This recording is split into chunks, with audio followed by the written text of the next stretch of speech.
Hello, everyone, and welcome to my universe. Ah, so it is finally time to smooth out all of the shading. I have been looking forward to this day for a while, but in true me fashion, I'm not going to start with that. Even though it is really what I want to do. No, when I looked over things one last time, just really scrutinizing the details and making sure that everything was good and was ready, I noticed a few frills in a couple of areas were getting bigger and smaller a little bit too strongly. Like right here in particular, I see it where these frills are considerably larger than these ones. And I don't think that's good. I think I'll just make these guys at the end a little bit smaller. And this guy out here got really, really tiny. I see a few other issues with the frills here. I don't think it'll be too hard to fix, but I just kind of want to go over things one last time. Just to make sure I'm happy with everything, because, you know, it'd be a shame to get this far and then not be happy. But, you know, then I'll jump right into making things pretty. Like, that's gonna be fantastic, and I am so excited for it. But, you know, first things first. Always, it is what it is. Okay, so we'll make this guy a little bit taller, a little bit more consistent up top there. And it does look like this is angling downward a bit. So I'll go ahead and make this bottom part just a little bit longer too. Just so it's a little bit more comparable in size to all the frills around it. There we go. And I think that this guy up here is a little big. So I'm gonna make him just a little bit smaller. I'll probably have to adjust some of the white shading there too, but that's okay. I can do that. It's not a big deal. I've been waiting long enough to do the nice shading I've been looking forward to that, what's 20 minutes? It'll be fine. It might take me a little more than 20 minutes to fully clean all this, but it's still fine. I do want to make sure that I can get a result that I'm really happy with. Okay. So I'll just scan through all the frills here and adjust any that I do think got shifted in size just a little bit too much. There are a few. I think the other ones are okay. Let me look at it again here. Yeah, that seems fine. Okay, maybe it will take me less than 20 minutes. That's awesome. Sometimes I forget how simple these things are. It doesn't always... Alright. Wrong layer. It doesn't always take that much to fix some of these things, so that's always nice. But yeah, the main thing is that this is angled upward like this. And I have this angle a little bit straighter, so I'm just going to try to get those angles to be a little bit closer to the same. And that should solve the issue. I have no idea what's with that line there. What the hell is that? Is that on the pants? I don't really want to change my colors right now, but if it is on the pants, they use the same colors. No, there's definitely something there. Okay, so it's above the legs. Is it some more body residue? What is it? Where is it? Oh god.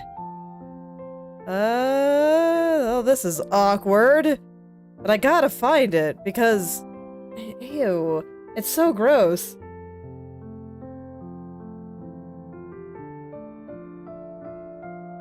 Like, my first thought was just that it was, okay, it's not even on the body layer. Because you can see it, that little scribble is still there. Vine residue, okay. There, I fixed it.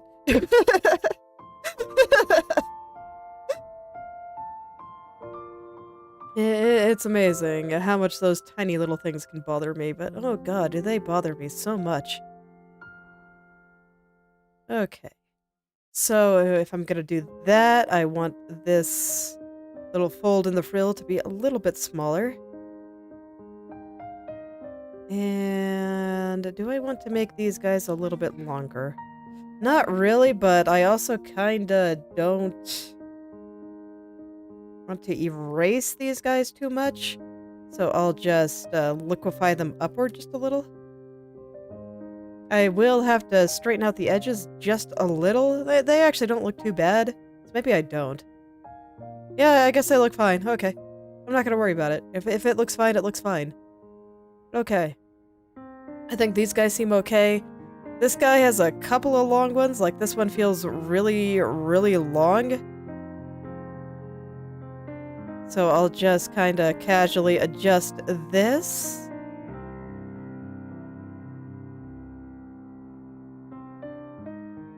And see, this is kind of what I mean when I say that frill hell never really leaves you. It always finds a way to come back. But they're so pretty. They are just so pretty, so I can't stop drawing them. I just can't. Okay, I think that looks good. These guys all seem fine to me. Might liquefy these guys through here up just a little. I don't want them to be too big. Okay. Over there seems okay. And here we do have some miraculous growing frill right there. I think these are another one I can just liquefy a little bit. Ew. Ew, what's that? Frill overlap? Yeah, okay. There we go. Ugly. I'm not quite sure what's going on over here, but I actually think it's fine.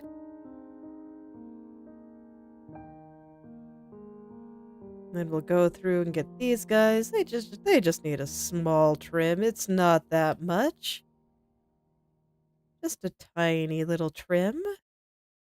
And the rest I think all look fine. So there we go. How do I feel about it now? Do I see less miraculously growing frills? Are they more consistent in size now? Yes. Okay, I'm happy. So, now I can get into shading. And it did indeed take less than 20 minutes. Wonderful. So the area I've been looking forward to the most is the cape here. I've been wanting to get these guys because I think they have very cool folds. And I think it'll be really interesting just to see how I can play around with the thinness versus thickness and all that, and or a soft edge versus hard edge to really show how they dig into things. So that's what I want to do first. And I've been debating on how I want to handle this. Because, unfortunately, Krita is rude, and if you want to have a clipping mask layer, you gotta have a group. You gotta put the layers in a group, and at least as far as I know. And that, if I do that for just every piece of this, that's gonna bloat my layer count so much, and I already have so many. I'm not sure I want to do that. So, what I think I want to do instead, at least at first, is I'm just gonna duplicate the layer, so that this way I can safely experiment without having to worry about messing things up forever. And I'll go from there, and if I need more specific science layers to test certain things, I will cross that bridge when I get there. For some of this, I already have a very strong idea of how I want to handle it. I have been plotting this for a long time.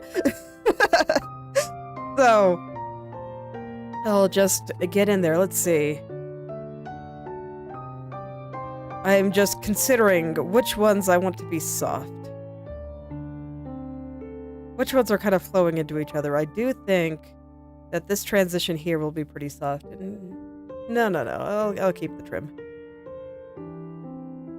I've also been kind of debating on what kind of texture I want for the trim. I'm not entirely sure yet. My first thought was to make it look like tiny little threads woven into things, but I'm not sure if I like that. I'll have to go look at rich people clothes again. There are worse fates, you know. Looking at rich people clothes it can be a pretty good time.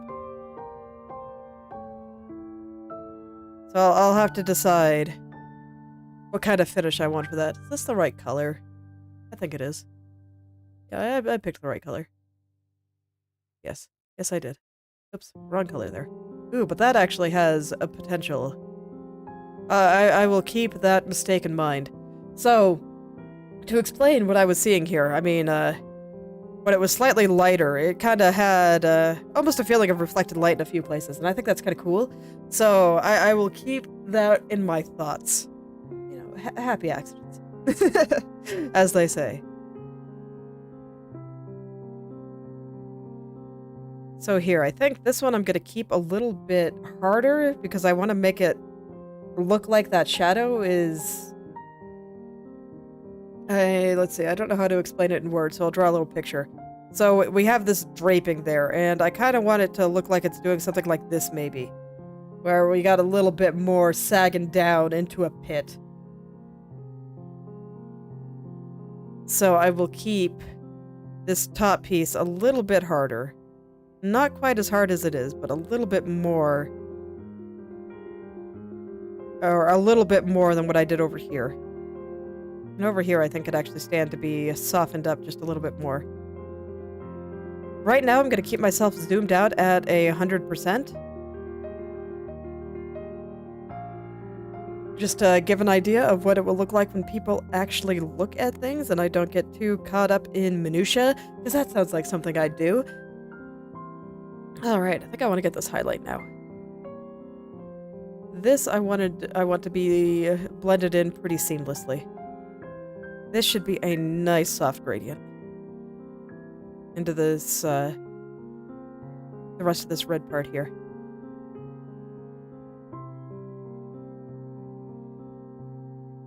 And then I want this cape to look like it's made out of a almost nice thick velvety material. So I'll add a little bit of texture to it, eventually. In fact, it might make more sense to blend with a texture brush, now that I think about it. So, you know what, sure. What's the worst that can happen? If I decide I don't like it, I'll just go back to the original. Where's the texture brush? I like Krita's big texture. It's very nice. Oh yeah, I can blend with this, no problem. I think I'll want some of this end bit to be a bit brighter. I fully understand why I didn't use a brighter color while I was doing the initial drawing. I didn't want anything too strong at the beginning. I wanted to just gradually layer on the light. I thought that that would be a little bit easier. We will see if I am correct as I go in and actually try to do it. So, you know, that'll be something. Okay.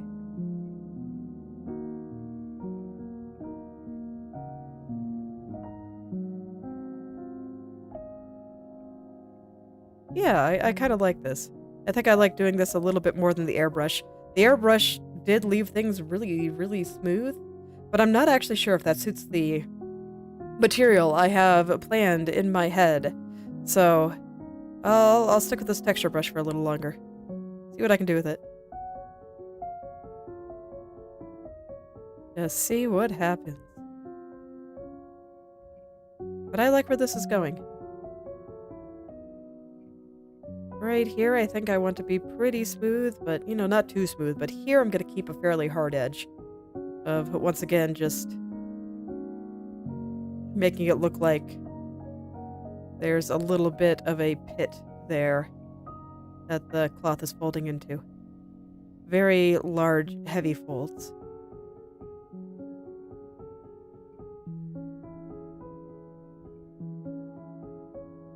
I'm only going to worry a little bit about some of the cash shadows. You can see that I worked hard blending this one in a little bit more. But the ones from the hair, which is leaning directly on it, I think I'm going to do a little bit later. I think that makes more sense. Let's just get some of these basic things down first. Okay. Now I think I'm ready to revisit this side. Let's see if I can make this look a little bit better. Have it match what's going on the other side.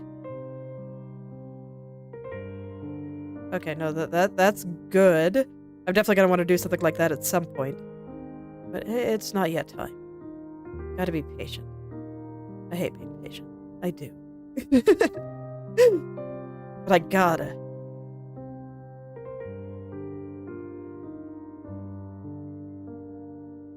Okay. I like where this is going, though. I do, I really do. Oh, wrong color.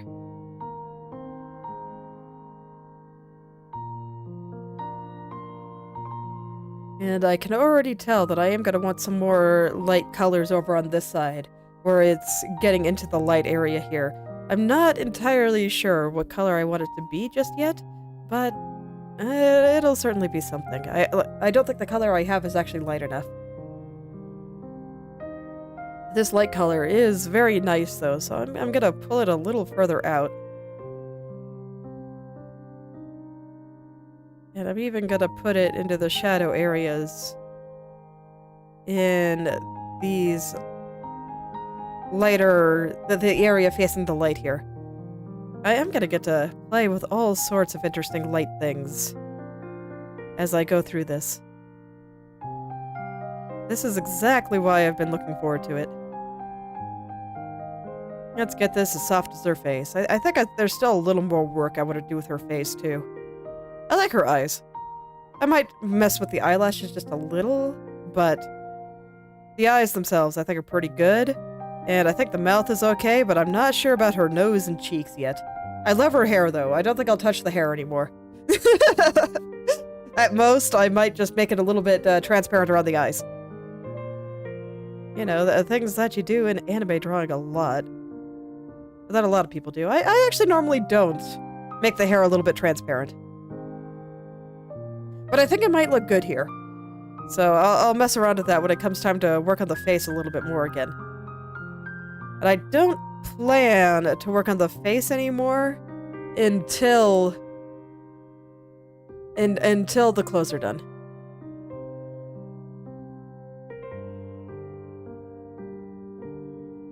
Once the clothes are done, then I can revisit the face, and I think I'll be able to get the details in the face a little bit better once I have a better understanding of what's happening with the clothes. Which is exactly why I'm not going back in and trying to fix those things. And I also know that I want to do some nice subsurface scattering in her ears. I think that's required when you're doing something in this particular style with this particular lighting scheme, and they have knife ears. Absolutely required. You gotta bring the emphasis to the knife ears, whether they like it or not.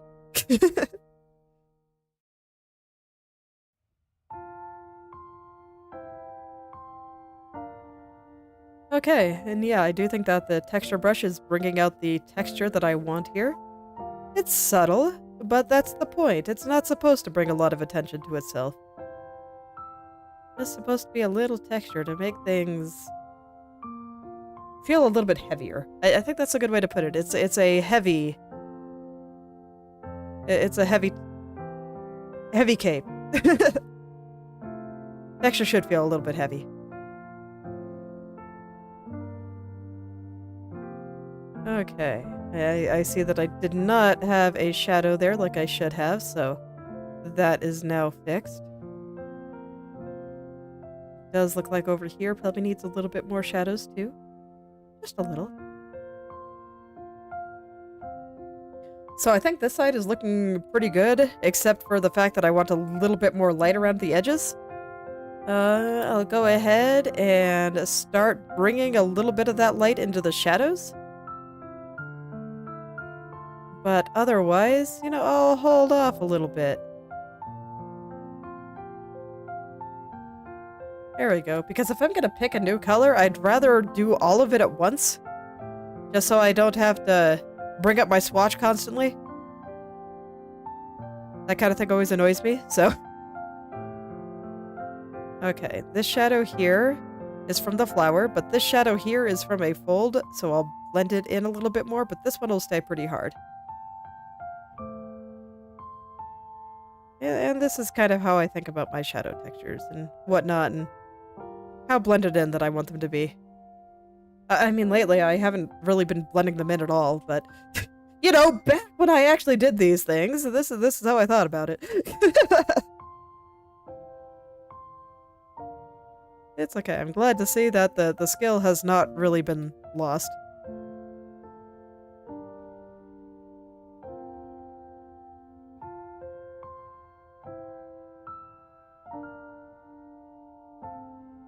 And I'll have to think about which aspects of what I'm doing here that I'd be interested in bringing back into my more hard-edged styles. Like, we'll see. I don't know. I think there will be much science in the future. Although I think the next bit of drawing that I do is just going to be for the game I'm developing. So, you know, there might be a little bit less science there, but there'll probably be some. It's a passion project, so I can do what I want.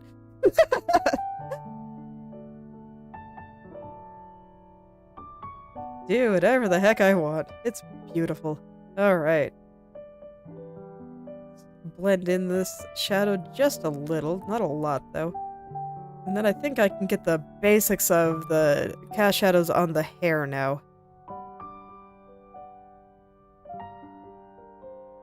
I think it's about ready. And then after that, I think it'll be time for the lighter areas again. So how do I feel about this?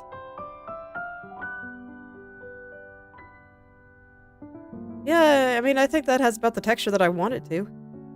I think it looks pretty good. So let's see if I can... Well, do I want to bring it more into the light right now? Because there's two ways I could do this. I could start doing it now and just go full painterly mode and kind of bring that all in, or I could do what I plan to do later and add, you know, this kind of lighting. And it might make more sense to do it when I add this light here later. But on the other hand, it's like, if I already have it like this, maybe I don't need to add that light later. I know, that's rough. I think I'll just leave it like this for now. Yeah, I think I will, actually. And I'm feeling dangerous with the trim because there's not a lot well... It's gonna bother me if I have this cape half done and then I just don't do the trim. So I'm gonna go look at rich people clothes real quick and see what kind of texture that I want on there. So let's see. Let's see.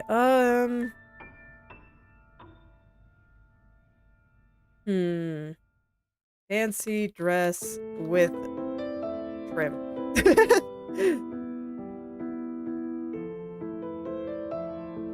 Okay, so let's see what we got here.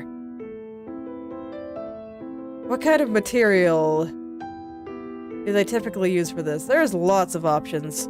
Which one do I want to use? You know, that's the real question. Because I'm just not quite sure if the individual thread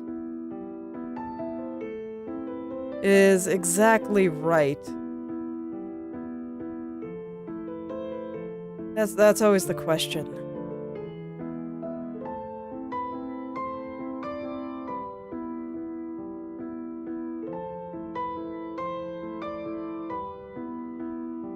Okay, no, I think the individual thread that I was initially planning on will actually be perfect here. So for that, I want to use a very smooth brush, at least at first. And I'm just gonna do some basic blending on everything and just make it very smooth. Very, very smooth. I'm going to remove every single edge here. And it'll come back later. Some of them might be maybe a little bit less so, but it's gonna be rare.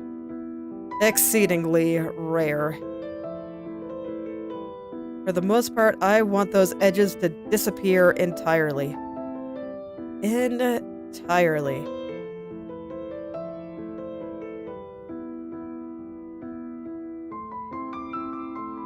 And then after that is when I will put the texture back in. And I think that that will end up looking really good. So we will see if I'm correct. And like I said, I'm feeling dangerous.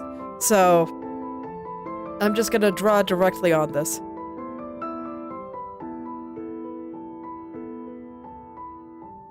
Yeah, it's some things like the cast shadow here I'm gonna leave not quite as a hard edge there. I think cast shadows shouldn't be too soft. Not unless they're really, really far away. This flower's a little far away, but not very. So I'll leave those edges pretty hard. And now, time to get lost in minutia. Here we go. All right. I think I actually want to use a hard opacity brush for this, and I'm going to set it to multiply. And all I'm going to do is make little tiny lines like this. Just repeatedly. Okay, no, I don't need to zoom in super far for that. And actually, I don't quite like that color.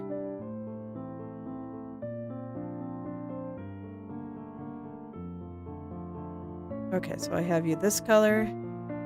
Alright, I don't quite like that color. I do want to keep the brush set to multiply, I think, but I'm gonna pick a little gray purple here to use. I don't like that color either. Do I hate this color still? It's just a little dark.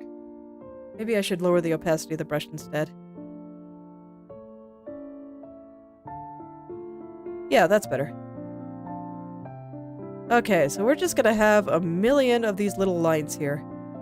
And they are gonna go everywhere. Unfortunately, with the opacity of the brush lowered, even as I get into the light areas, I think it still looks okay. And I'll make those lines a little bit darker in the shadows.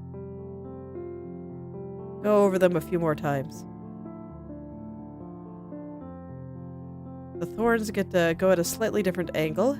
I think that'll look good.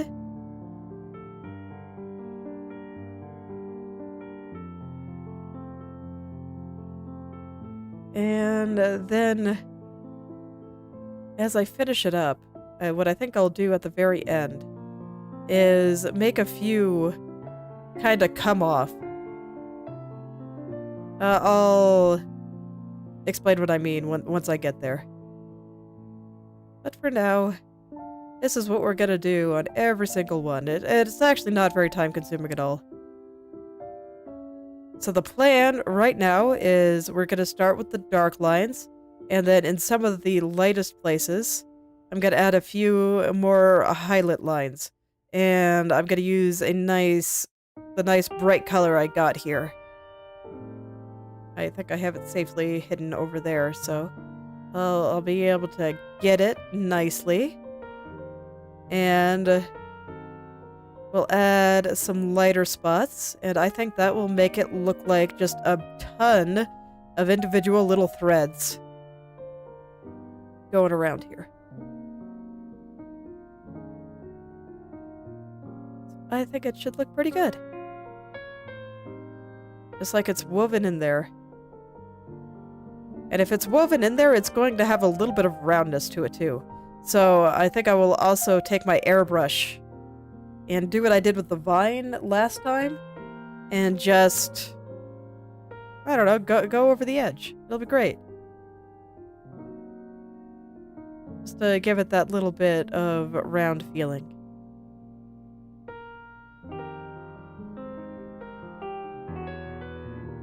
Okay.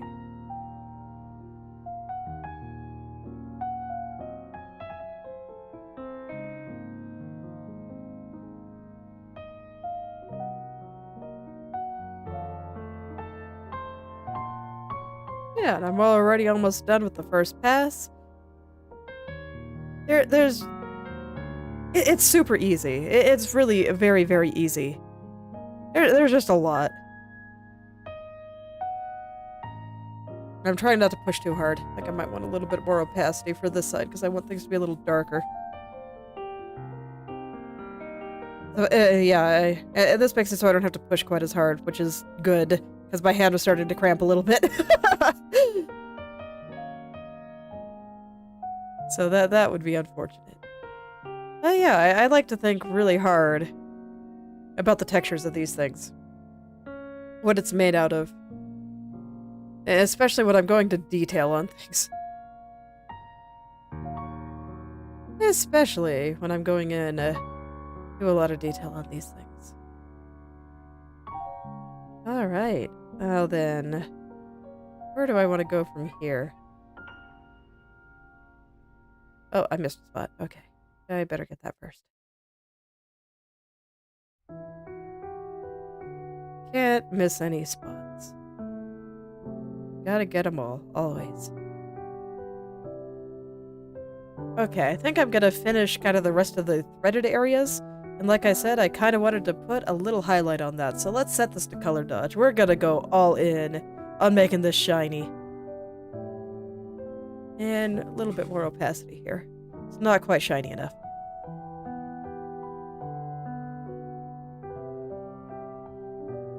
Oh yeah, that's shiny.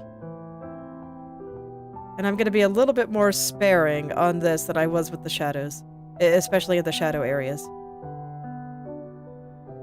But I think that this will really make the threads just come alive. It'll be great. It'll be a fantastic. I already like it a lot, so I'm happy. It's actually pretty easy to make me happy. I just like making nice things.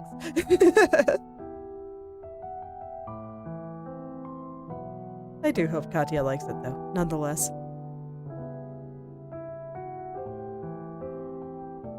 Okay.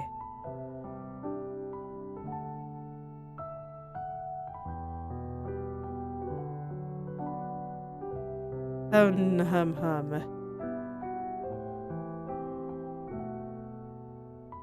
I don't know. And then after this...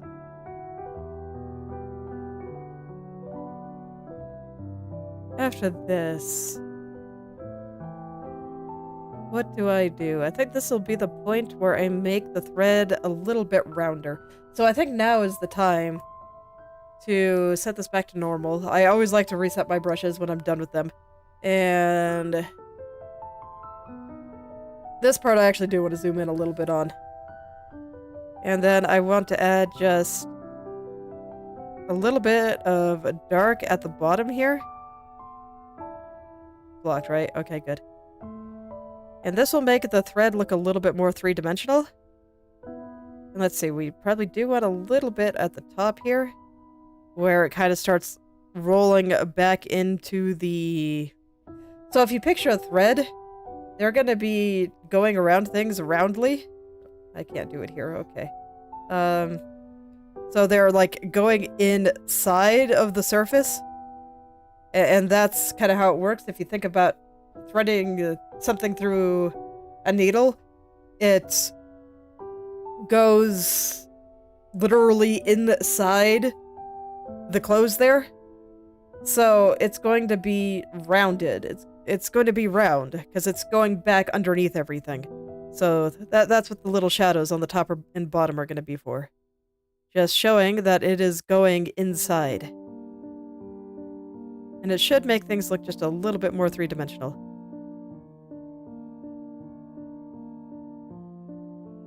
And then I'll add some other highlights as well. But I think that should do it there. And I do think that that's probably all the detail that I need up here. So I think that'll do it for the cape.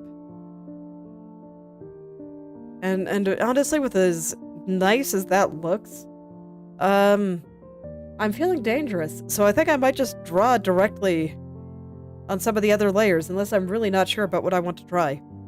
There's not actually very many places like that. Yeah.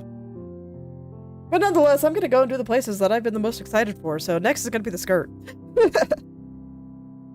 We're gonna jump around a bit. It's gonna be great. Oh, I didn't get you. I missed a spot. How dare.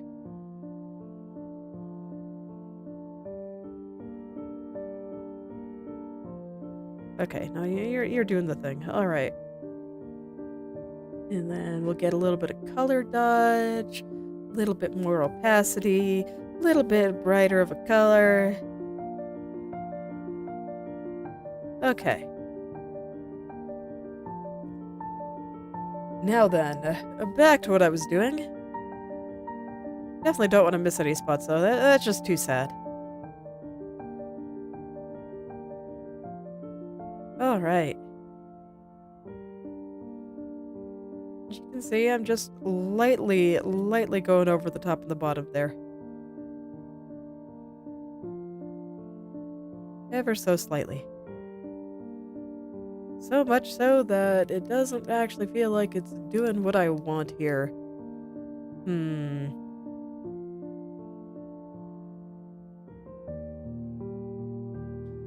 Oh, I'm using the wrong color. Oh, that would explain it.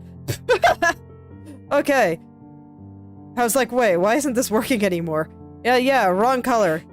It helps to use the dark color when you want to add dark areas, yes. Whoops. Well, these things happen. Okay, let me go back and fix some of the areas that I'm pretty sure are the wrong color in. Fortunately, the color I was using was so light that it made barely any difference. So I think that things actually look okay still, and I don't have to go back and do a bunch of fixing. Okay.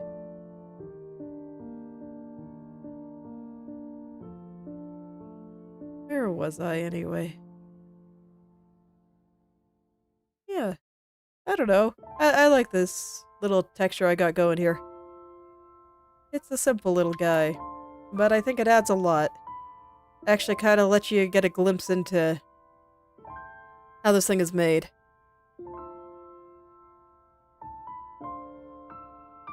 God, I look forward to doing the skirt. Ooh, and I missed this one. Okay. I'd better fix that just right now. Man, I'm just missing all kinds of spots here. Gotta pay more attention. Yeah, I missed it on this side too.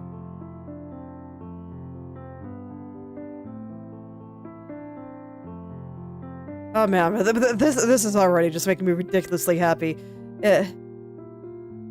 Once again, we're getting a new layer into things that I have been seeing for a long time. But now, everyone can see it. Everyone can see what I was trying to do. It's just abundantly clear now.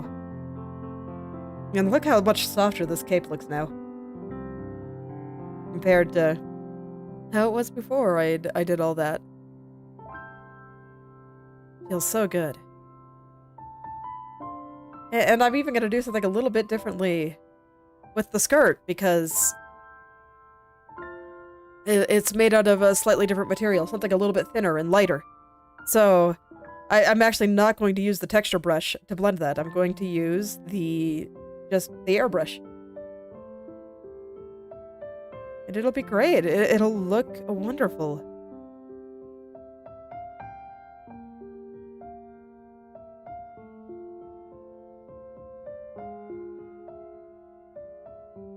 And I'll be able to show just all the different kinds of cloth that are in this. Like, this is going to be a thinner cloth than this. This is going to be, like, the thickest cloth. And this is probably going to be the thinnest cloth. Just a nice, simple blouse there.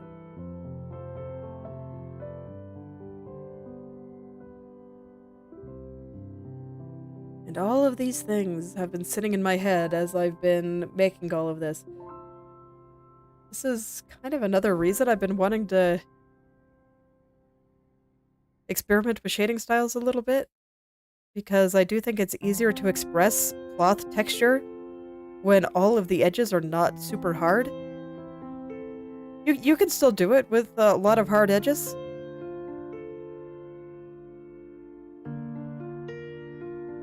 You can, and I mean, I do. But I think it's easier with stuff like this.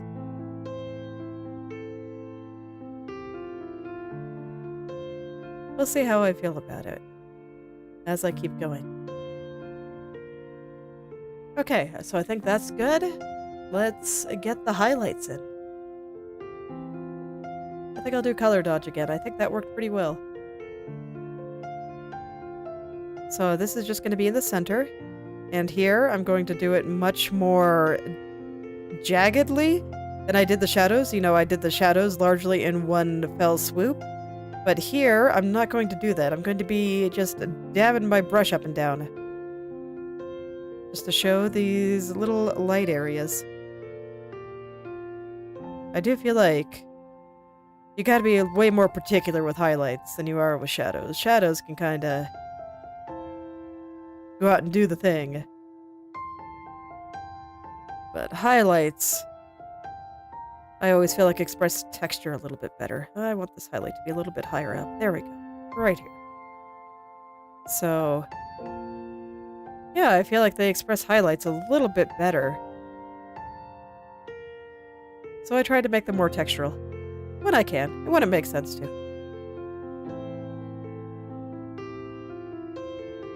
In this case, I think it makes a lot of sense too, so here we go.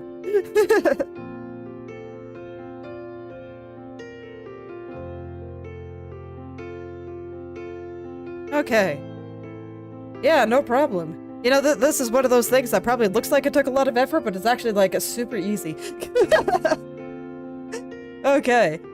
And that was with me not being entirely sure what I wanted to do. So there we go. I think that's going to be good for the cape for now. I'm going to have to look up gold references to figure out what I want to do with the brooch here. But I think I'll leave the cape like this for now. I do think I'm going to end up revisiting it later with probably some more reflected light and some lighter areas from here, but I kind of want to decide how I want to handle some other things. And besides, I want to do the skirt.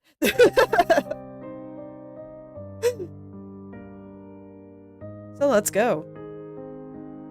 I think this is where things get kind of interesting. Because there are some of these areas that I just want to be totally soft. I just want this part here to vanish. The edge to vanish into nothing. Like that. Oh, that's wonderful. I love this. And I'll do the same with the trim. You know, much like I did on the cape there. It'll vanish into nothingness, and the trim here will look like threads, like a million individual threads woven into the skirt. I think that's gonna look lovely.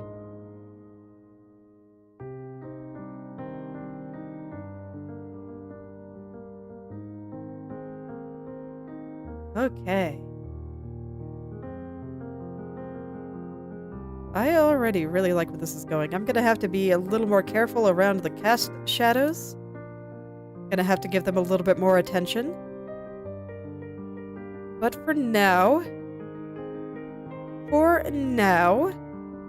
let's just get these large bands of, I don't know, a fairly basic fold. Just, fading away to nothing. That's gonna be the first goal. And I think I'll be able to do some lovely things here with a bit of reflected light later. I kinda want to get the basics in first, and then I'll revisit just everything at the end. Once I feel a little bit more ready to handle some more subtle things.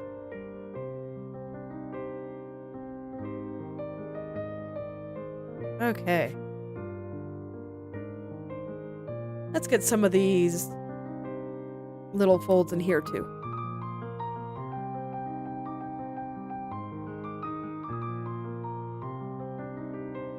I think they'll be easy enough to handle. Oh yeah, that's nice. That's very nice. I really like where this is going. Okay. So off to this side. Most of these are cast shadows, so I don't think I want them to completely vanish. These highlights, on the other hand, I do. I do want them to completely vanish. I might go in and start doing the trim a little bit early before I start worrying about cast shadows and stuff. Just because some of these areas are... I don't like how soft the light on the skirt looks now versus how stark the light on the trim is. It's making it a little bit hard for me to see properly. So I do think that that will be the next step. Just getting all that a little bit nicer, a little bit softer.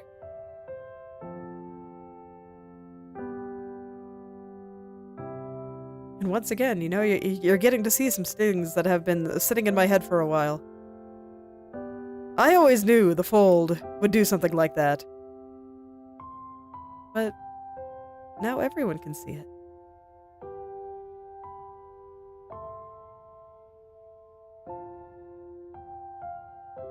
Okay. Yeah, I'm gonna go get the trim. Is that you? Yes, that is you. I need to blend some of this, otherwise it's gonna drive me mad the entire time. Just on the areas that I've already done. I need them to match. Man, I just hate having those hard edges when the hard edges no longer exist on the skirt. But I'm just gonna make those vanish real quick. You are not in shadow there. Okay. So I'll make those vanish real quick. And then I'll go back over and do cast shadows and stuff. And then I'll probably have to revisit the trim again, but that's fine.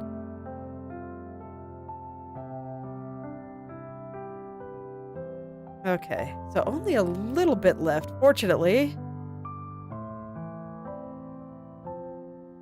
Fortunately, there aren't that many areas that need to be softened up just yet. Okay. Yeah, let's start getting some of these other areas now. I'm not quite satisfied with that. So I'm gonna blend it in. Oh, wrong layer. A little bit more here.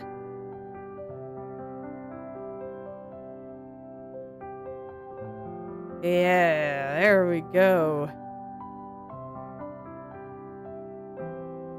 And this dark part is cast shadow, so I'm gonna be a little more gentle with that. It's gonna be a little bit harder, but I want to start getting some of those things now.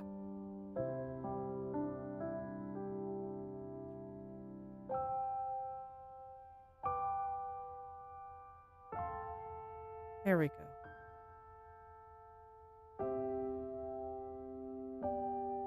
Yeah, something like that. So still has a little bit of a softer edge, but it's not nearly as soft as like over here. And I think that's roughly how I want that spot to work. So I'll do the same with this one down here.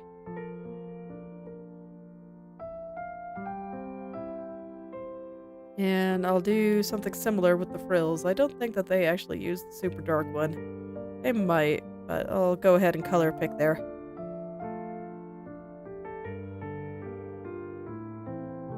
So not completely getting rid of that hardness, but lessening it just a little. Just so it's not quite so stark.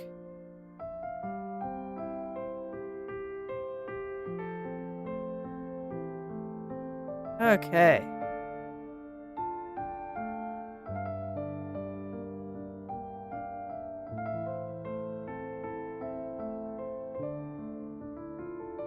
It's everything I dreamed of. For the longest time, I've been looking forward to this. And, oh man, it feels so good. It really does.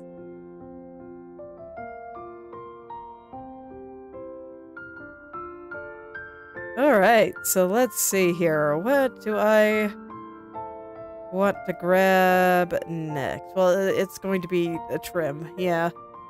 Yeah, it is. So I'll have to adjust the trim to have the same texture as the rest of the cast shadows, otherwise it'll bother me. But then I can kind of figure out what I want to do.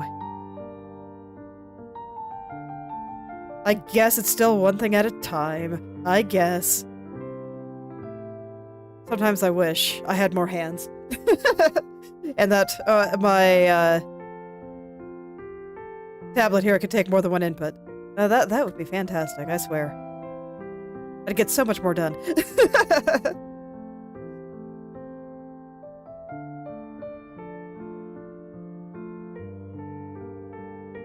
Okay, did I miss any? Yeah, I did. Up here.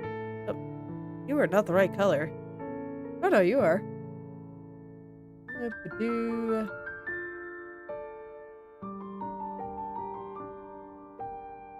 Alright. Give me just a moment here. Alright. And back to cast shadows. You... Are you... No, you're the right color.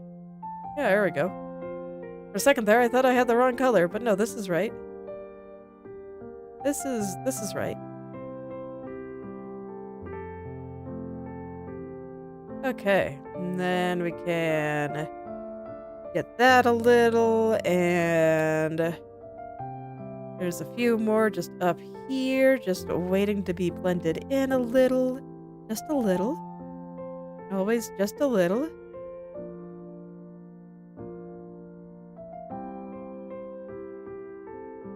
And I want a little more shadow coming up from this side.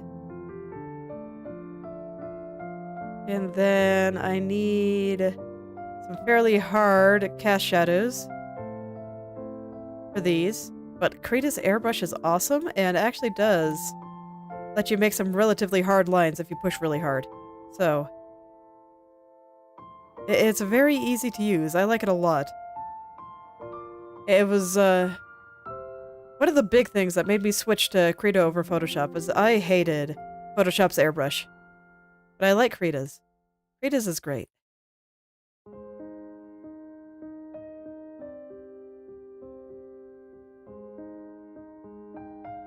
And now I can just gradually start putting all the various hair strands and whatnot back in.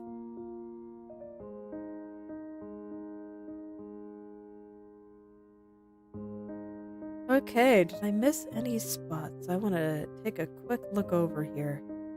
I think I got them all. Alright, let's do the same with the trim, just so I'm no longer bothered by there being really hard lines in some places where there shouldn't be.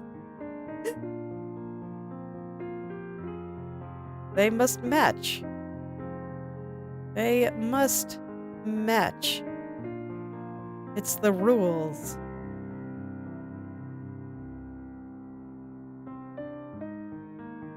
All right.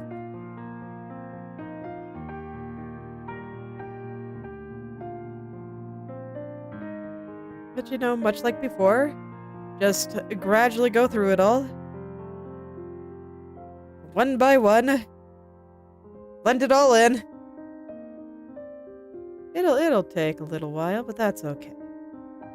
Actually, for stuff like this, it doesn't take very long at all.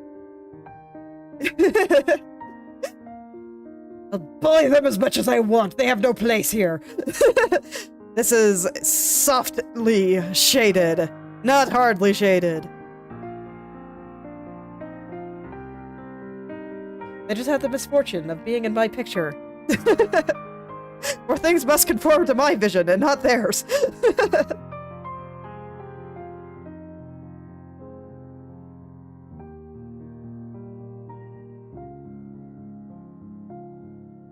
Alright. Yeah, and I missed a couple of spots before. That's alright. I'll just fix it all up. Yes, I think at this point it's about... Yeah, at least this stage is about done.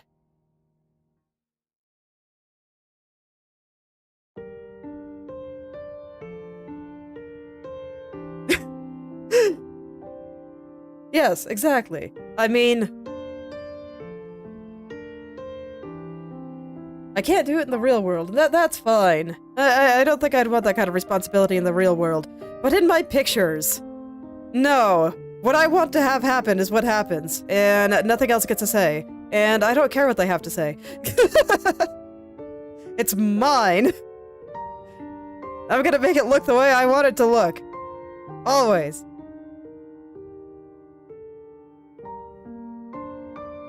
I have that ability here. It took me years to develop it. I'm not wasting it.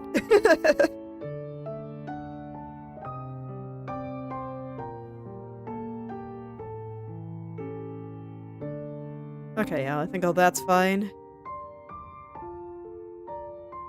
Let's see. Yes. Well, I mean, it's true. It's my universe, and I get to say what happens. The universe that we all have to live in, you know, it belongs to someone else, so they got to make the rules, and, I don't agree with all of them. I, for one, think that the laws of thermodynamics prevent us from having way more fun.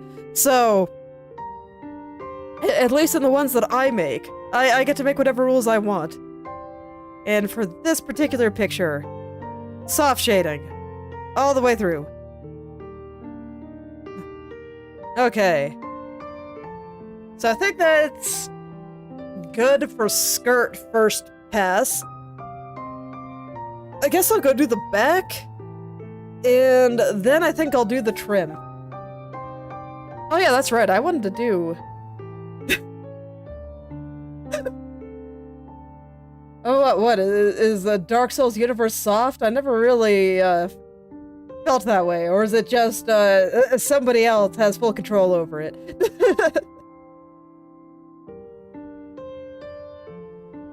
That's right, I wanted to do something with the trim here. I see. Yeah, I never really played Dark Souls. It doesn't seem like, something I would enjoy much, at least from what I've heard of it. I'm all for hard things, but if you have a dodge button, I tend to not be super into things, or 3D games at all. No, I don't care if games are chill or not. I tend to prefer games when they bite me a little bit.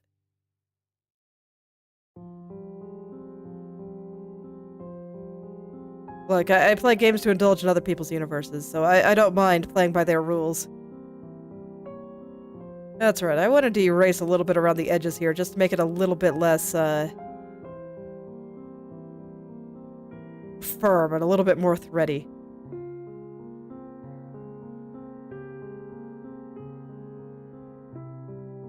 So I'll do that real quick, and then I'll do the same thing I did up here with the skirt.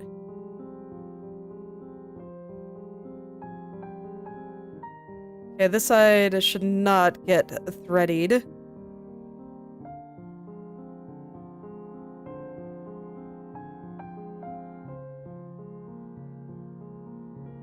Okay. Yeah, that looks way better. I see, does that translate to up here? Because I think I might be making them a little too small. Yeah, probably just a little bit too small. Let's see, is there a better way I should do this? I don't think so.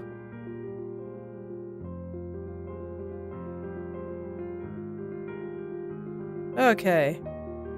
Yeah, I should definitely do this at 100% and not 200%. Make sure that what I'm doing is actually having a visible change on the picture, as opposed to a theoretical change if people really try hard and zoom in.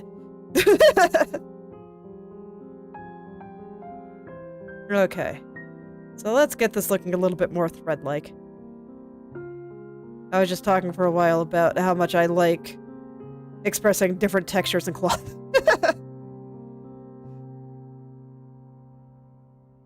I get some more tools at my disposal when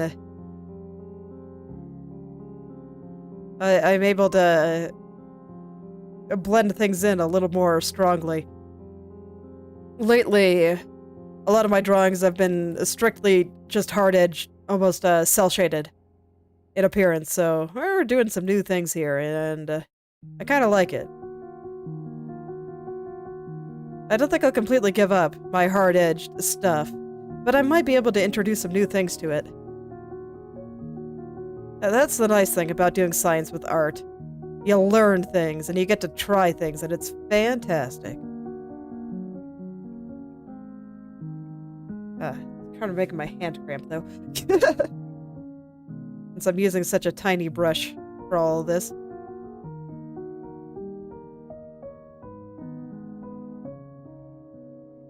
Okay.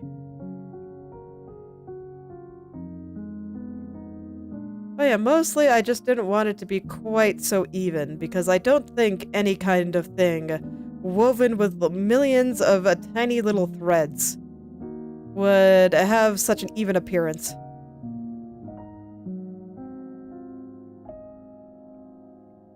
Didn't quite make sense in my brain, so I wanted to rough it up a little. You know, bully it more. That's apparently just what I do. I bully things.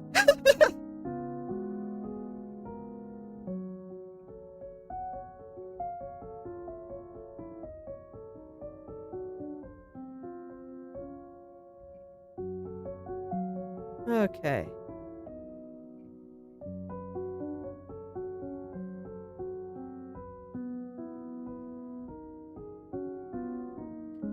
Let's see. Yeah, so I think I'll go around and finish this up, and then it's time to make the skirt look nice and thready. And then after that, you know, it's back to Frail Hell.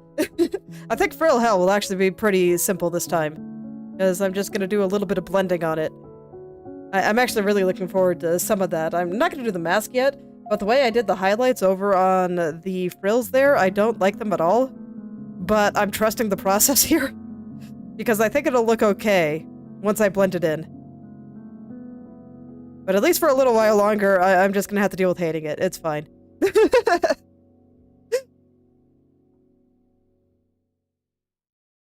Okay, yeah, I think I got it all. And I do think that looks a little bit more thread-like. So let's do the same thing with the skirt. Where is it? Is that you? No. This is the back of the skirt, not the front. Where the hell did I put it? There it is. Okay. So multiply, lower the opacity a little bit, and let's get on in there. Actually, no, I want to do this at 100%, otherwise I'm going to get bogged down by minutia again. And that's just not something I need to do. A little thinner. Just the ultra thin brush, and we just make little lines, and it's super easy and very chill. Unlike me. There we go. And I'll just go around any patterns. It's not going to be quite as noticeable in the dark areas, but that's kind of how it should be. And I just make a million little lines. It's actually really fast and really straightforward. That's why I don't call it texturing hell, because it's not hell at all. It's super easy. I recommend it to everyone. Patterns are great. Textures are great. But you don't even need special brushes for it if you don't want. I'm just using a basic hard round opacity brush. So I press down a little bit harder in the shadow areas. And that's all I really gotta do. It's fantastic. I don't see under this part very well, so I'm not gonna get too worried about any of that.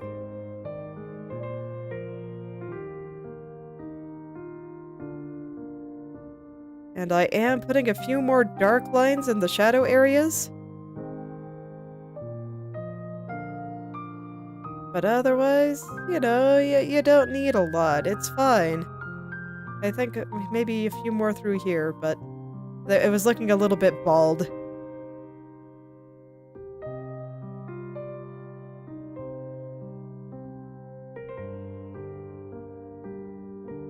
And then I'll just go through and do all of them, and then I'll do the back of the skirt.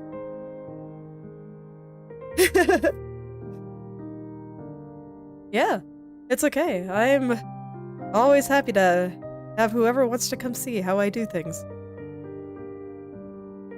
I do think that it is important to have both people that can make the thing and people that can appreciate the thing. And they don't necessarily overlap. Because I think people that can't necessarily make a certain thing can still appreciate other people that do make things. And then, of course, they can make their own things.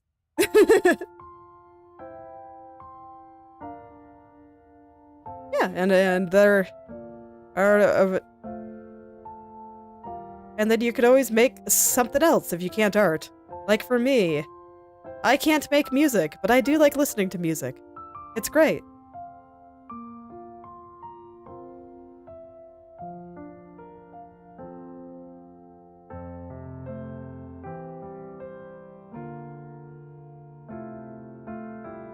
Okay. And... so it looks like first pass about done there. I think this area will look really nice once I get the highlights in. Highlights do tend to make everything better. So down here is going to be interesting, I realize, because I didn't put any of that on a separate layer, so I'm going to have to be a little more careful. Actually, no, I'm not. I can just use the selection. Okay, never mind. I can still be as careless as I want. Hell yeah.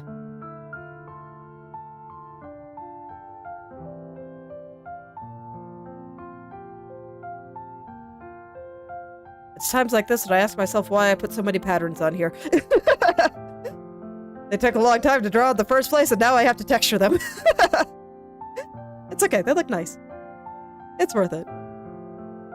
I still ask myself that, though, and then but I'm reminded very quickly of why I did it. I just have to look at it for like 2 seconds, and I'm like, oh yeah, that's why I did it.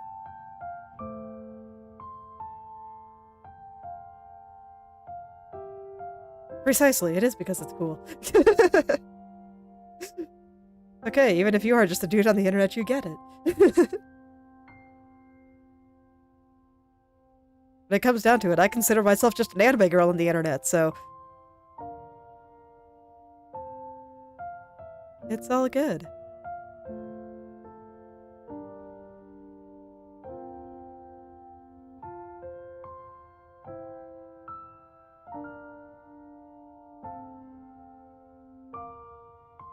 Alright, and then let's see, the backside, and then I think I didn't get those leaves up there, so I'll grab them, and then it's just time for the other side.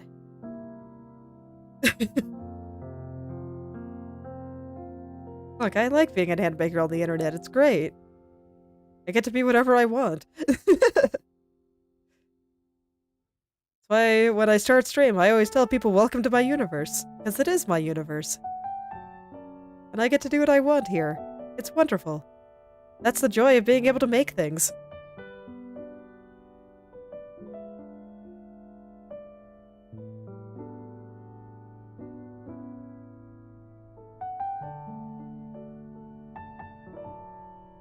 Okay. Yeah, I think we're good on this side.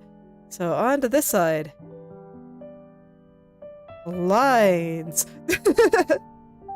So many of them. But it is quite fast. And I really do like what it did for the cape. And I already like what it's doing for the skirt, honestly. So I look forward to getting the rest of the detail on there. I should probably do them separately, not together. There we go. I don't want the lines to, like, perfectly match up. They should be a little different. Thread is very random. With the way it, I don't know, reflects light, I guess.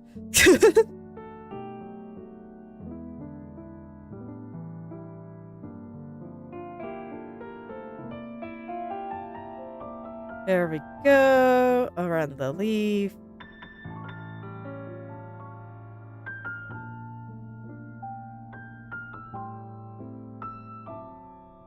And then into the light areas.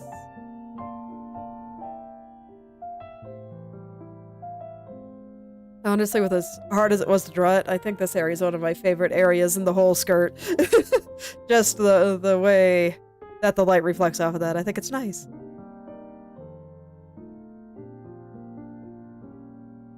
I do look forward to making it extra shiny later. I haven't decided if I'm going to do a big lighting layer or if I'm just going to paint, I guess. But I figure that I'll just get the basics down and I'll see which version I like more. Okay, let's get some highlights. So shift this color dodge, raise the opacity a little. And then we go through it all again. A little bit more sparingly, though.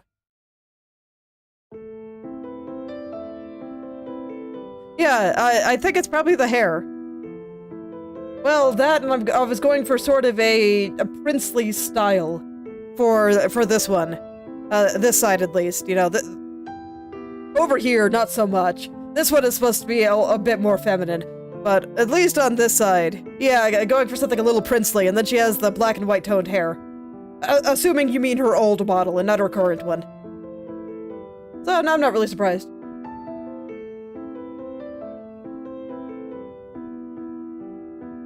Just because I know Katya, too, is into sort of princely styles as well.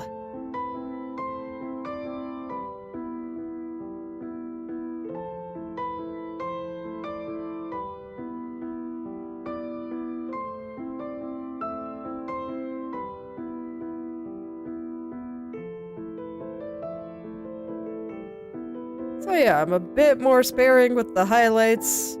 If you make them too uniform, it'll make everything look really flat, and I don't want that.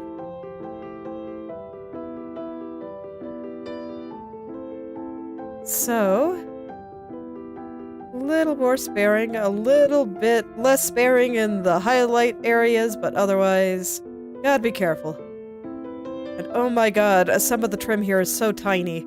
I'm afraid of erasing it in the last step. Oh, did I not shadow you? I don't think I did. I should fix that. Where's my shadow color? There's a good yellow shadow color. Get back down to about 50, and let's go over this, because I think I missed right here. Yeah, sure did. Okay.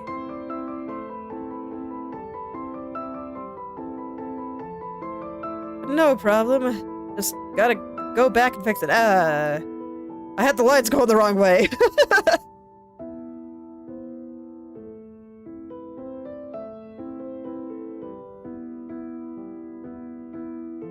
Look, I zoned out for a second. It happens when I have to do some of the little things occasionally.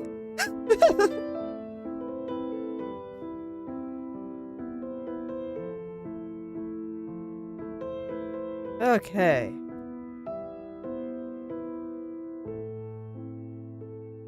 So that side's done. Let's get this side.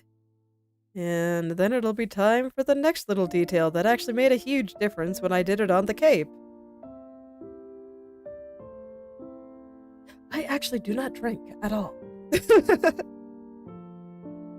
My body is a temple, okay? I don't want to drug it.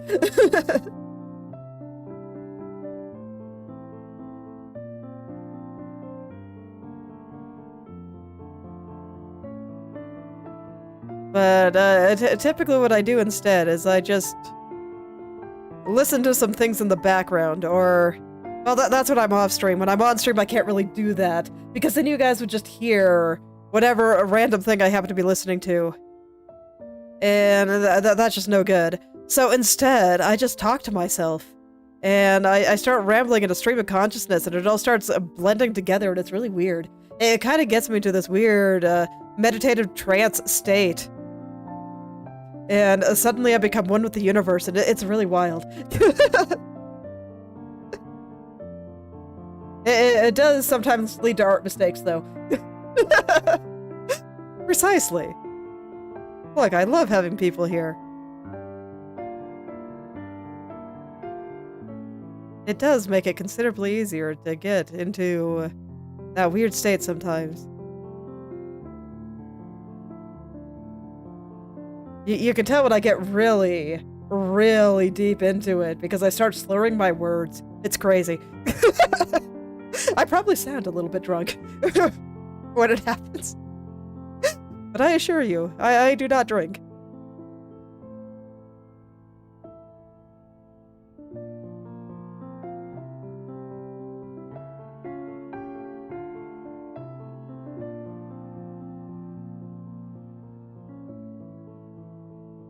Alright, just a little bit left here. I'll even put a few highlights in that back area that's totally in shadow, just to break things up a little.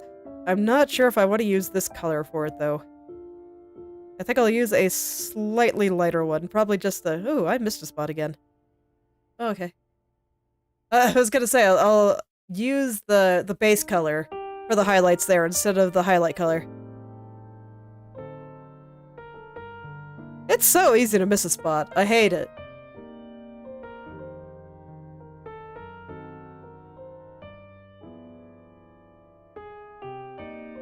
Is it medical or just by choice? Just by choice. It is literally what I said, of just, I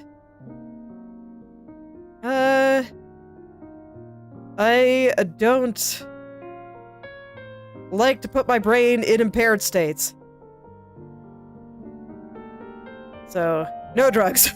Ever. Not even alcohol.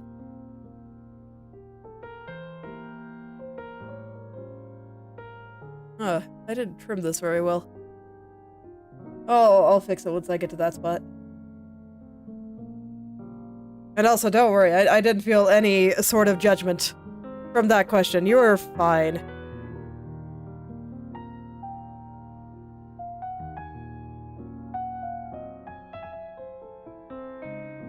Yeah, I'd say it's a social norm where I am too. And I don't think it's a problem for people to drink socially or, you know, just lightly recreationally. It's fine. I don't even think it's harmful.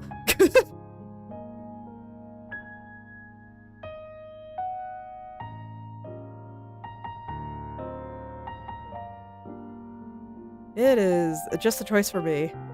And there are a lot of other things that I do for, I guess, somewhat similar reasons. Like, I don't even drink soda. I try to be very, very light on the caffeine and the sugar, so... There are just things I am particular about.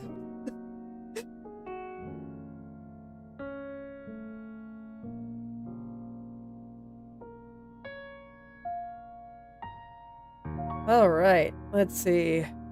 Then in here, we set this to multiply. And this is where I go in and make things look a little more three-dimensional. Where it starts looking like it's rolling into the skirt. And that we have threads that are going in. Oh, that is a big one. Congratulations.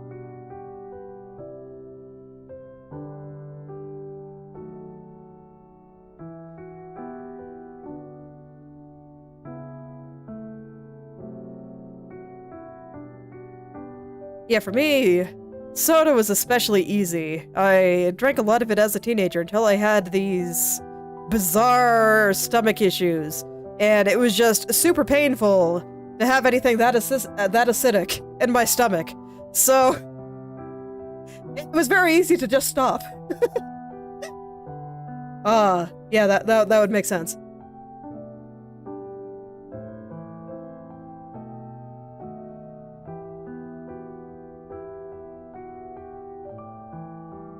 Yeah, it's always rough to stop doing things when the people around you are also doing it.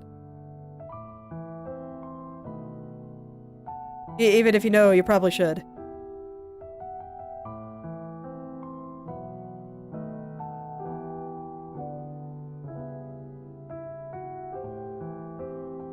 I actually used to be a very no caffeine ever too, but I've slacked that back a little bit. Now I have one bit of basically coffee equivalent at about 10 a.m. Yeah. It does. It really does. It's very much a thing. It's why a lot of people wanting to quit these things have to get new friends. Especially if they're, like, genuine alcoholics.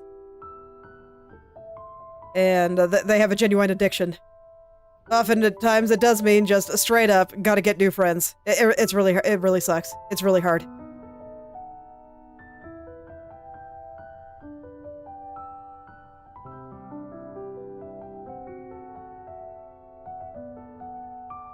I always feel for the people that get into these things because it's just so hard to get out.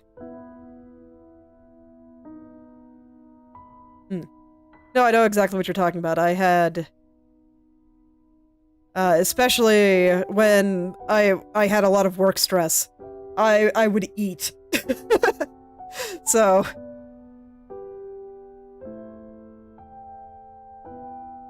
It was a bit of a problem. I don't even keep snacks in the house anymore, really. Oh, that's not true. I have celery, but I don't think that counts.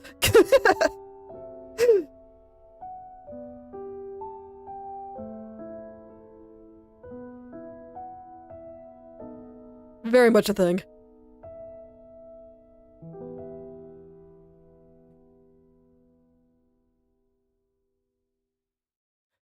Oh, interesting. Yeah, I only vaguely know about these things since I never smoked. But yeah, I can see it. It's, crunchy. And, they're... Not unhealthy, so... Oh, I don't mind. You can talk about interesting things. If I want to change the subject, I'll let you know. And besides, right now, literally all I'm doing is putting a little bit of shadow on the top and bottom of all of these little threads. And there's only so much I can talk about with that. And if there's an art thing I wanted to talk about, I would absolutely start rambling about it. But right now, it's, yeah, you know, just... I gotta put the little shadow on the top and the bottom, and then there's gonna be a highlight going down the middle at some point. And that's how it's gonna be. But I feel like art streams are honestly just chatting streams with extra steps. Or maybe with something in the background, I guess you could say. Yeah. I mean, it's normally what I do when there's no one here. Or at least no one chatting.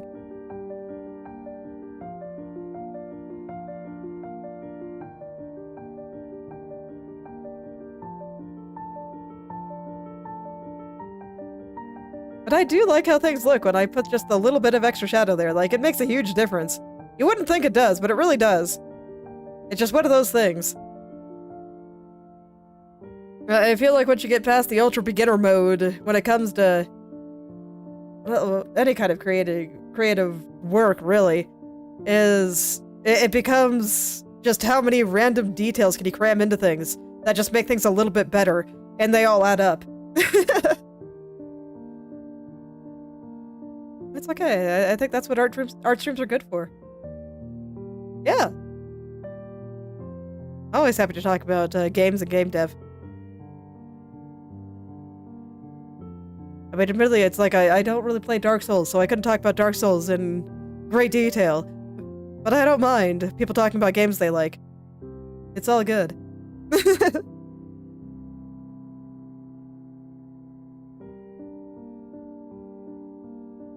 Right now, my current idle curiosity has been crafting mechanics.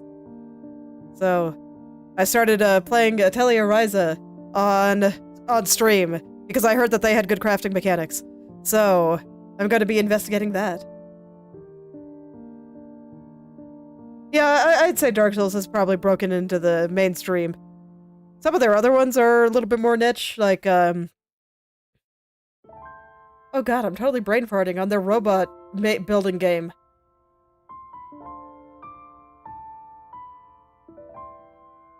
God, I hate it when that happens. But yeah, and I don't think Sekiro has quite broken in either. It's popular, but not quite to the cultural phenomenon that Dark Souls is now.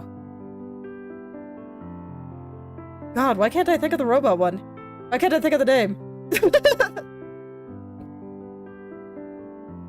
Nightingale. Okay, I'll look into it. I have not actually heard of it.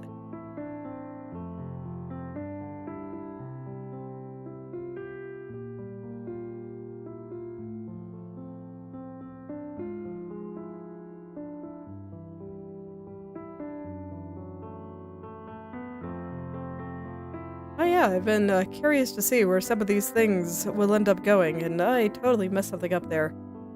I'll fix it after I finish painting over all this.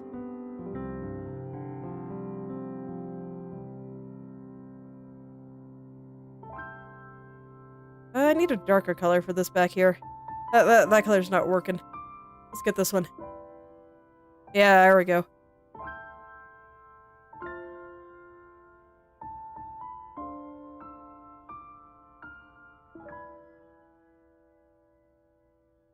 And it's okay. I play a lot of weird games, so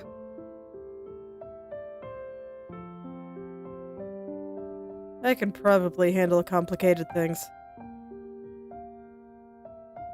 What do you do in Nightingale? Like, what's the general core mechanics and stuff?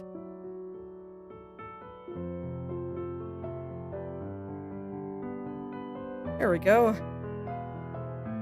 Okay. Okay, survival craft. Alright.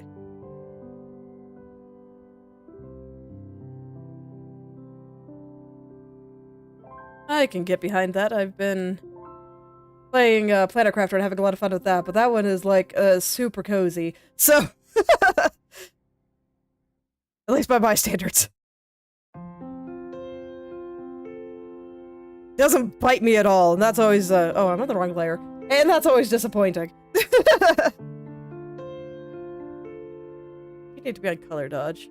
There we go. I see, yeah.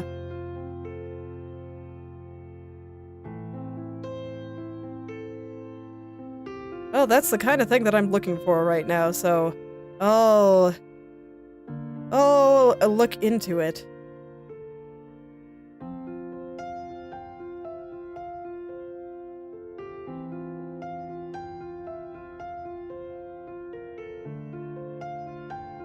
Okay, and here I want to keep things pretty light, but I do want a few highlights here and there.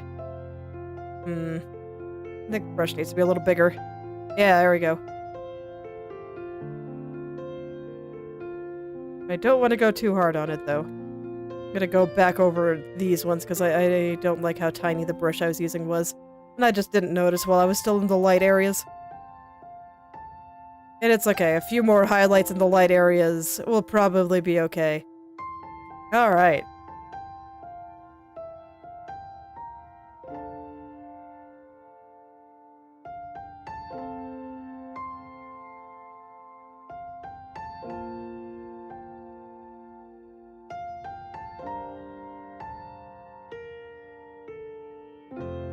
So let's see here.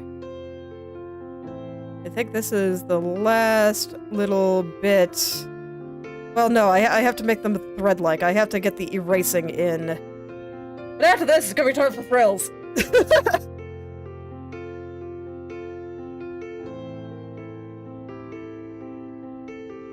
Okay, I think I got it all. Yeah, I think so. Let's head on over to this side.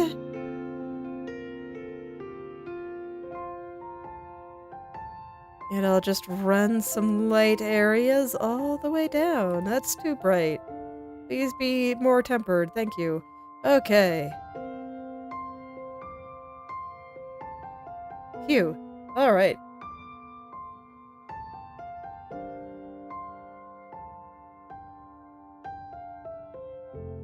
Okay.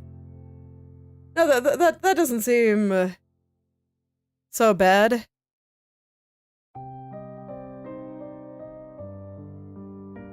It's like, I've only just started Atelier Ryza, but it seems to be similar there, except you're doing things with elements instead. Like, I lacked a flower with the fire element, so I couldn't really make fire element things.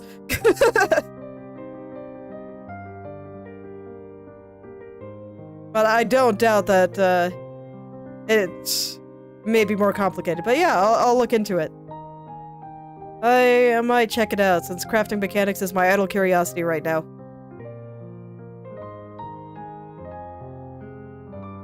Sometimes, I just get the desire to investigate certain game mechanics. Oh, I missed a spot. I swear, that's been happening more lately.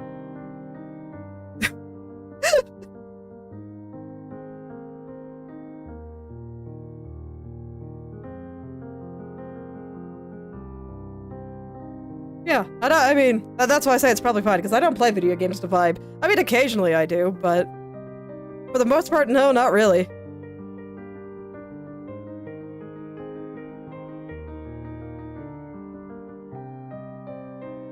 It's like, I want to do stuff. Yeah, and that part looks fine. So that was the only part I missed. Okay, cool. Back to highlights.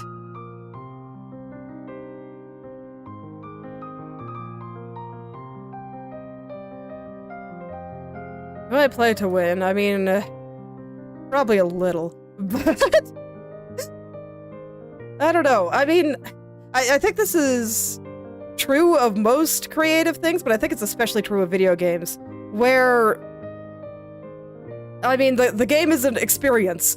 I play to experience things, and I want particular experiences. And I think that as you get good at pretty much any creative thing, it starts... I can only describe it with art and games, because that's largely what I do, but at least with the picture, the ones that I think people remember and that the art that people see as quote-unquote the best is the one that makes you feel something. The one that you look at it and you can just understand exactly what the artist is trying to express. Whether, you know, that be an emotion or just, oh man, this girl is adorable, or whatever have you.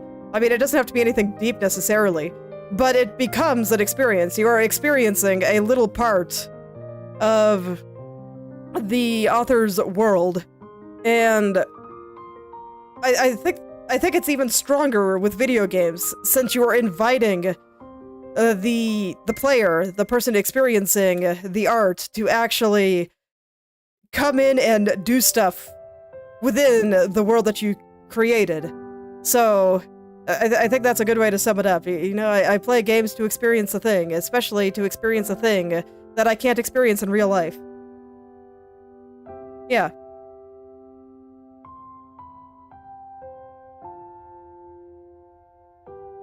So, there you go. That tends to be how I think about these things. And I mean, sure, sometimes the experience that I'm in the mood for is I just want to watch my crops grow in Stardew Valley or something. Or in Planet Crafter. Right now, I'm organizing my warehouse. And while this may not be very exciting, I don't know. I don't really mind organizing the warehouse. I'll be able to find things better later, and I'll have more room for all my hoarding. and like, that's fine. But I think some people can get away from that, even in good games. Oh, I actually do have a good example just off the top of my head here, where my husband and I are playing Silksong right now. And I think that they kind of lost the sauce partway through, so to speak.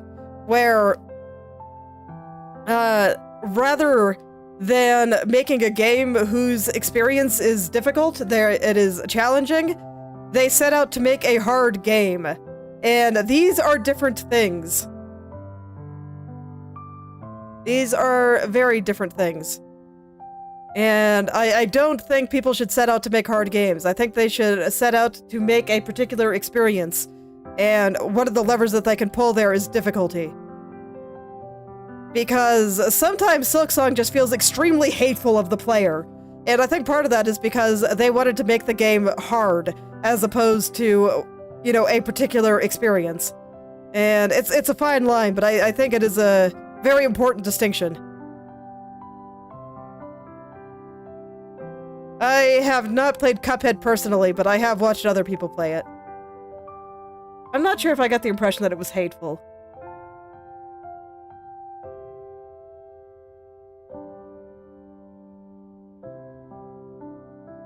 Alright, there we go.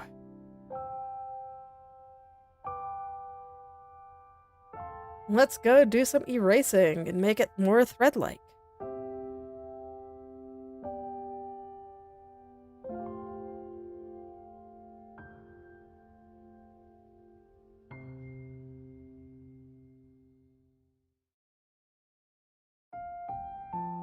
A lot of the games I play are kind of obscure indie titles at this point. I'm glad that we are at least playing Silksong, which is, I don't know, a little bit more mainstream. Yeah. Okay. Yeah, I mean, that's why I say, it looked, when I saw other people play it, it looked fun. That's why I say I didn't really get the impression it was hateful. Just hard.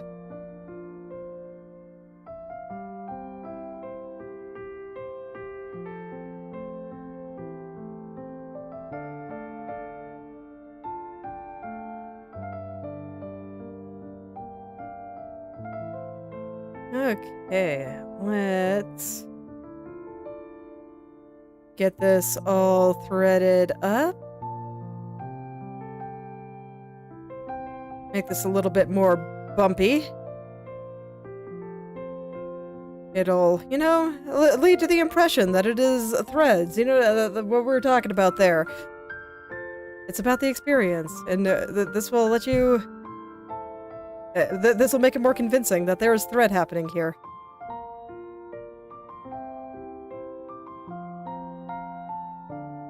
Great. I have to be really careful in these really skinny parts, though. I don't have a lot of space to erase things, but at the very least, if they're really skinny, it'll make sense that they look a little bit less rough, perhaps.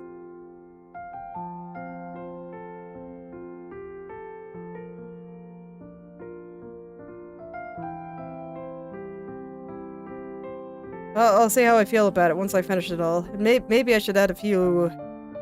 No, I don't think I need, like, loose threads or anything. I just want the edge here to not be quite so smooth. Exactly. Look, when it comes down to it, I'm just lying to you. Because... this is a 2D plane. It's completely two-dimensional. There is nothing three-dimensional happening here, and yet I can give the impression that this is further back than this. It's magic. Artists are truly the best illusionists. Hell yeah. And you know, I'm two-dimensional too. There's no 3D happening here. I am 100% two-dimensional. This is my universe. I don't have to conform to your silly three-dimensional rules. I can be whatever I want.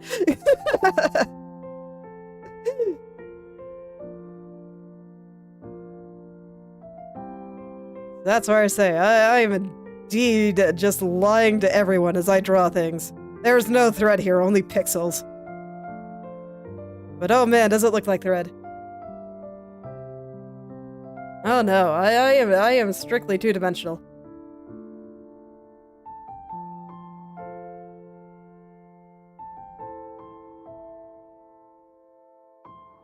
I'll never be three-dimensional. I don't want to be three-dimensional.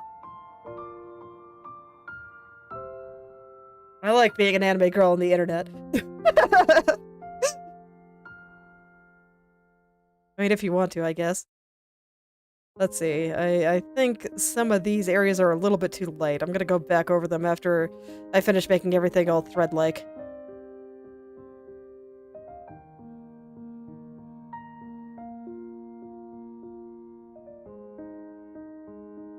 but I must say, being two-dimensional on the internet is fantastic.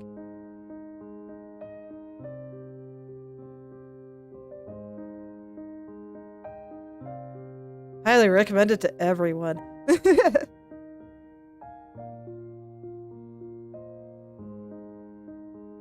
Oh, are you not on this layer?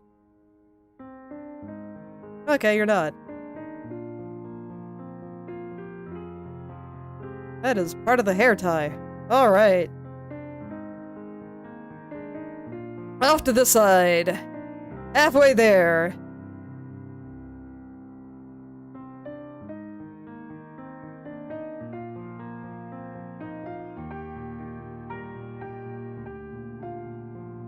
Now then. So yeah, after this I kind of want to fix that, but then I think this part of the skirt is good. For now. Till I decide what other things I want to do later, so I'll go ahead and do the frills. Yeah, let's go back into frill hell. We're just gonna walk right back in there willingly. I always do it completely willingly. Sometimes that feels very silly, but I can't stop. They look too good.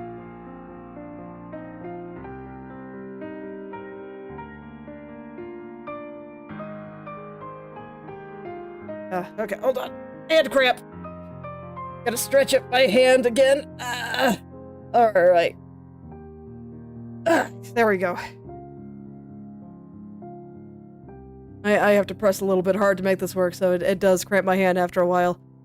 I'm kind of glad that I'm doing each part piece by piece instead of just doing all the trim all at once.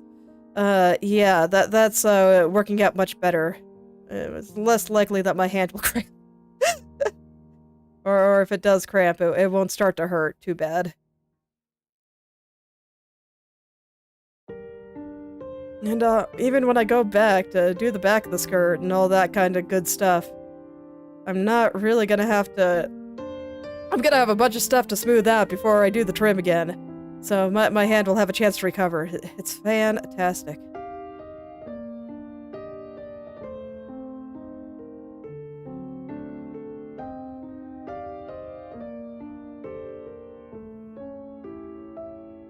Okay. Almost there. Just this little guy at the end. I do use a drawing tablet. I would die if I did not have pressure sensitivity. It's like, it's probably not obvious in a lot of what I've been doing here, but I have been relying on my pressure sensitivity quite hard throughout all of this. Okay. Yeah, I think that's good. Let's see. Alright, I was going to kinda clean up over here a little bit. So let's see, where's my very dark color for... Yeah, this one. Just gonna lightly brush over this just a little. Reduce the contrast just a tad. It's just a little bit too much. There we go, that's better. Okay.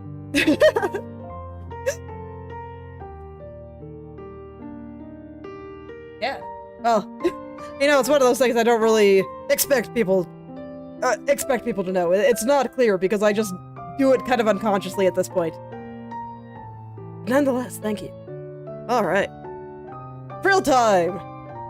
After I stretch my hand a little bit more, let me flex my fingers. Phew. I'm gonna hide the glitter for a second, just so I don't have to worry about it while I'm handling everything else. Okay. Alright, we're good. Let's go and smooth all this out. Another thing I have been looking forward to. To an extent. I mean, it is frill hell. I do describe it like that for a reason. But nonetheless, you know, I still really do like the way the frills look. And they are gonna look so much better once I'm done with them. It's gonna be great. We're gonna make them look just so soft and transparent here. It's gonna be... What's gonna... I get it on the other side. I mean, carpal tunnel is the forefinger and the thumb. I get it on my pinky and ring finger.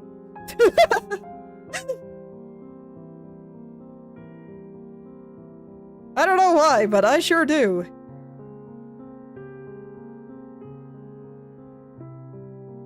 Alright, at least for now, I'm just going to kind of blend in what I have, and I'm not going to add any further detail. Like, I think at some point I might put a few, like, light spots up there. I think that might look nice, but later. Later. I'm just doing a first pass of things for now. Yeah, I just stretch my hand. And it generally goes away. That's why it's like, yeah, just give me a second so I can stretch my hand. And I did, and it's not completely gone, but it's mostly gone. And at the very least, this is a pretty chill on the hand muscles, so it's all good.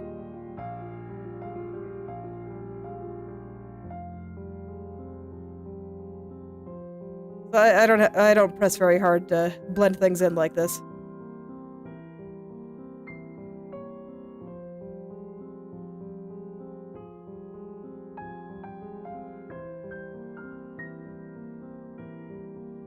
Okay. So I'll get the frills here, and then afterward, we'll do the back of the skirt. And then I'll have to decide what I feel like doing next. I might just start going top to bottom, now that I've done the parts that I really wanted to do. Or maybe I'll do the back of the cape, I don't know. I kind of wanted to work on that too at some point, because I do like it. And that I think I'll get to have fun with once I'm beyond just a first blending pass here, because I'm gonna get to make it look like the light is shining through it. It's gonna be pretty. I've been picturing it in my head for a while. I've been picturing a lot of this in my head for a while, and it's talking about, oh shoot, I don't have the layer locked, do I? Oh no, that's actually really bad. Oh god. Well, I don't think I killed it, so hopefully it's fine.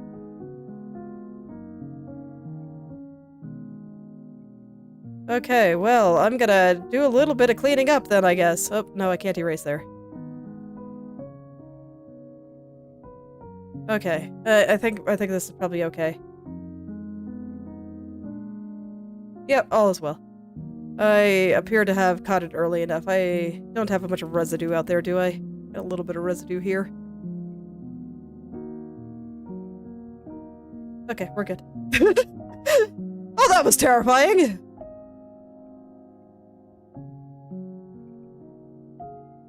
So what locking the layer there does is it makes it so I can't color outside the lines. So for a while, I was able to color outside the lines, and that's actually really problematic for here, because these are translucent. Fortunately, they're not translucent on this layer, they're translucent on this layer. So, no problem. Everything was fine. It was just scary for a second.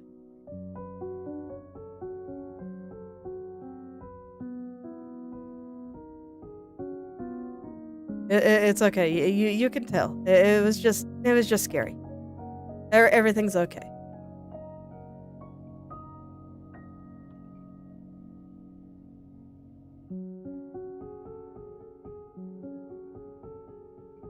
Okay, so I think all that's good. I'm gonna do this side first, because this side I'm gonna have a bunch of highlights to worry about. And I don't want to worry about the highlights right now.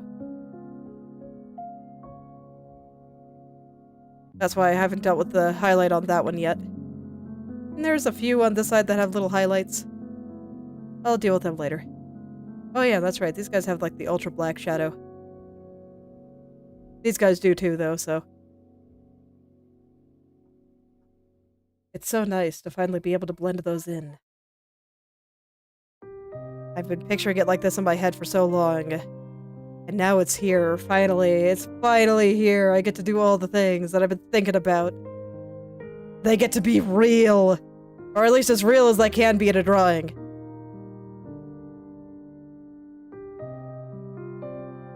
Definitely one of the most satisfying parts. Because I always know, like, at the very beginning of a drawing, I'm just always telling people, it's gonna be great, I promise.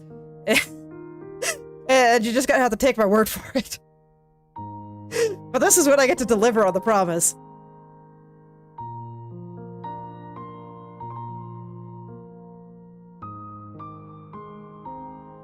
It's when everything gets to be real, as opposed to just, you know, some weird stuff in my head. Oh, it's great. It is great. I love it. And I still think that this is great. I just want to make this part being pushed by her pinky look a little better. It's an important fold. It gives her a hand a lot of extra presence.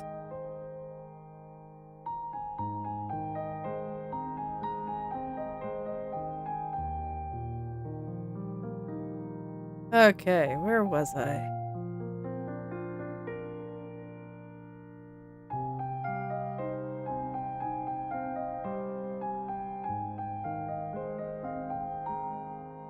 Yeah, I think that looks a lot better. It's got a little bit more pinch to it. And I think I want this side to pinch out this way just a little bit more. Yeah, like that. And then I'll carry this dark spot down like that. Ooh, that's nice. I like this.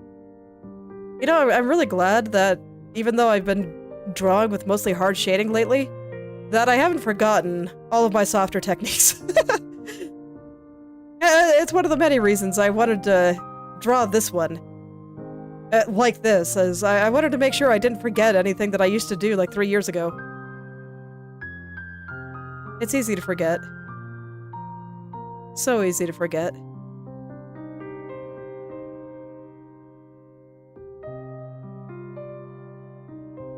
Okay. Let's come back down to these guys now that I'm a lot happier with how the pinky is pushing that. And we can just carry on. Visit each clump of frills until all the shadows are done. And there's a lot of them. There's so many of them. I'm so glad that the ones back here probably won't have that much. They'll probably get some further detail once it comes time to add light and stuff. In my harder edge style, I would have left them like this. But, you know, I'm not drawing like that for this one, so they'll probably get a little bit more attention. Later. Much later.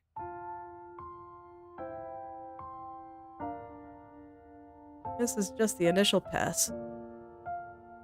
There will be more science later. But I already think that I had things in pretty good spots, so I think I can just kinda smooth things out where appropriate. I think that this one should actually be a little bit harder than that. Yeah, that's better. So yeah, smooth things out where appropriate, and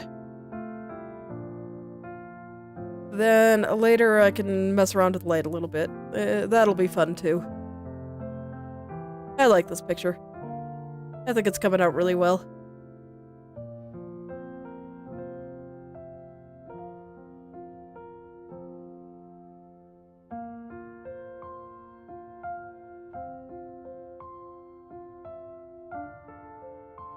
Okay, and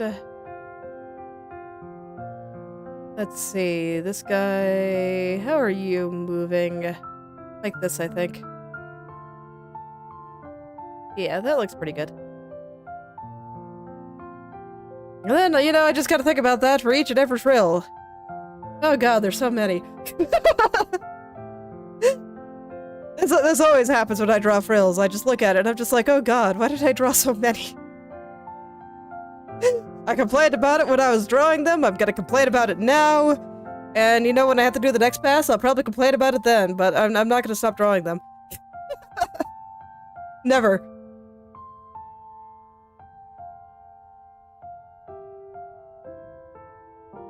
I still think they look good. It's great. They're wonderful. That's why I always say I willingly walk into frill hell, always.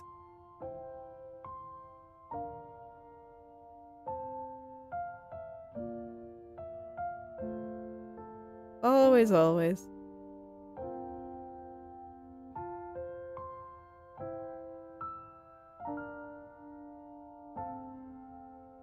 Okay. Let's see.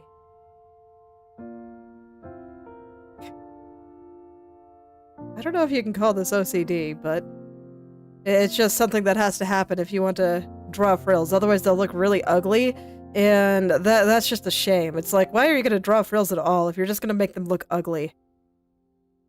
Don't make your frills look ugly. That's just too sad.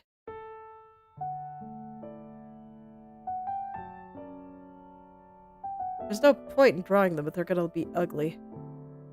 There's going to be a lot of work for no reason at all. Oh, are you not? Oh no, you're in shadow. Okay. I was like, wait, did I not use that color for these?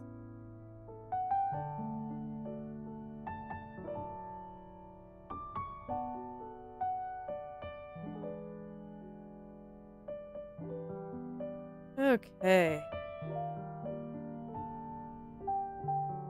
No, it is very possible to draw things in an ugly fashion. Video games have been having this problem for a while. Like, you can make traditionally unattractive features look really appealing and pretty.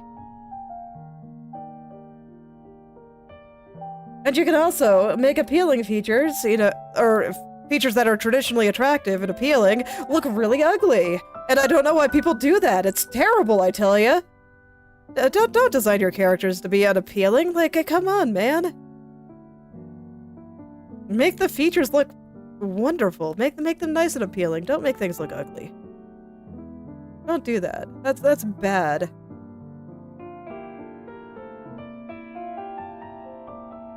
And I'll stand by that statement forever.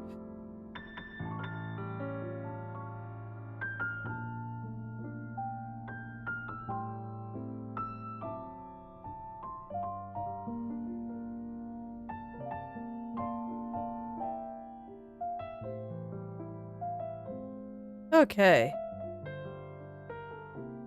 So almost to the bottom of the initial ones. Yay. Well, yeah, I mean, they're a fairly solid example. It's not really about anything else, but if you just look at the designs, I don't get the impression that they were designed to be super appealing. And that's absolutely necessary in a game where the characters are half the point. Like, can you imagine what Overwatch would be if the characters weren't appealing? Or if, you know, any gacha game didn't have appealing characters? Like, it would never work. And you can make things that are traditionally, you know, not conventionally attractive look appealing. If we're talking hero shooters, Overwatch had Zarya, who's, you know, super ultra muscled. And, yeah. Yes, precisely. And like, she has massive muscles and stuff, and I have some characters that have some features that are maybe not conventionally attractive, like full body freckles. I have a red-haired character that has full body freckles, and I think she's super cute. Or when I draw Ava from Variance Project, she likes to be drawn generally kind of chubby. And as long as you put your squish in the right place, you can absolutely make a chubby character appealing. It's not even hard. Like, when I draw her, I think I draw her fantastically. I think she looks, very appealing. So it's not like it has anything to do with body types or that you have to, you know, make the character a supermodel. You just have to make them appealing. And there's lots of ways to do that.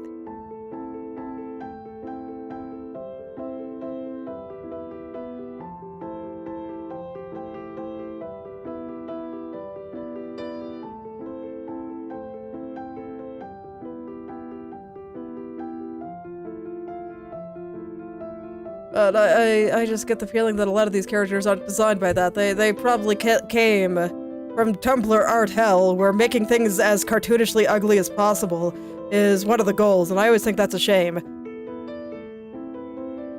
Because it's like, I think you could make a character with, I don't know, braces look appealing.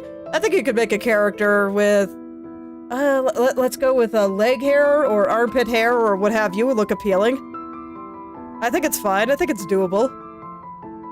but it's just not something that they want to do, so they end up making this ridiculous caricature of ugliness, and it just looks terrible.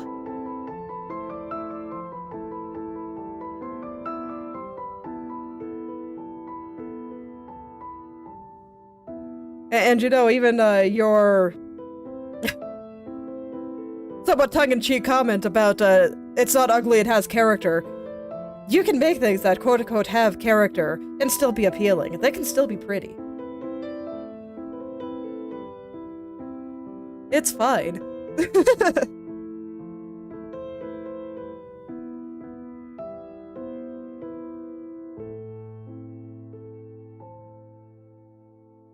But I don't see the point in making something that is not supposed to be appealing for the most part. At least within, you know, a certain way. Like, there are room for things that are super grotesque, too. You see it a lot in a bunch of horror-adjacent things, but they still have their own appeal.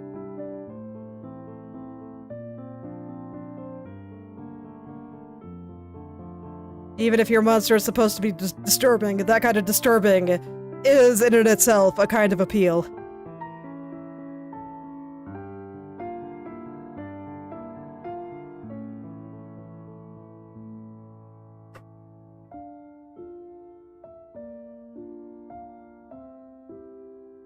Yeah.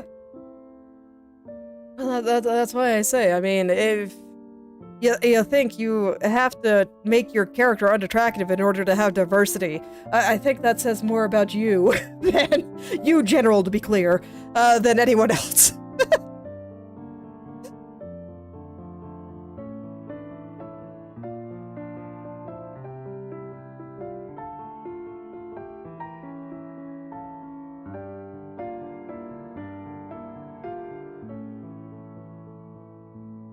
Because I guarantee, if you told me to take a trait that is generally considered conventionally unattractive, I could probably make it work. And make an appealing character. Oh no! How dare! Yeah, I know. How dare you be a man that plays video games? How dare you be the majority demographic?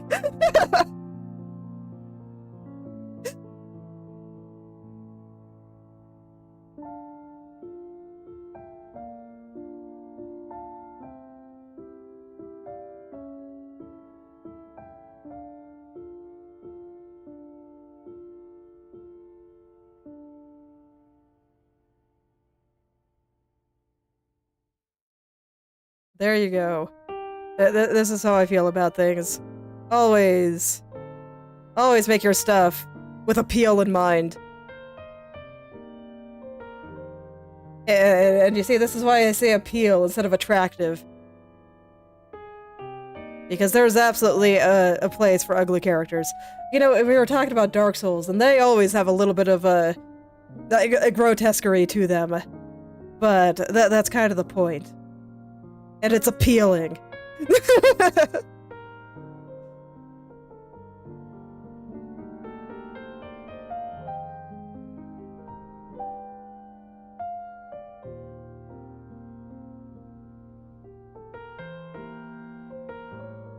And look, I've almost made it to the end of the frills. I'm almost free.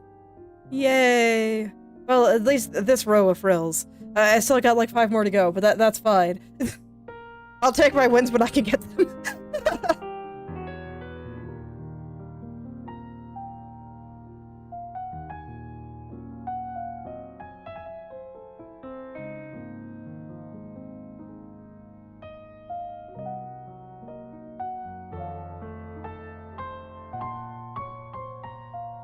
Okay.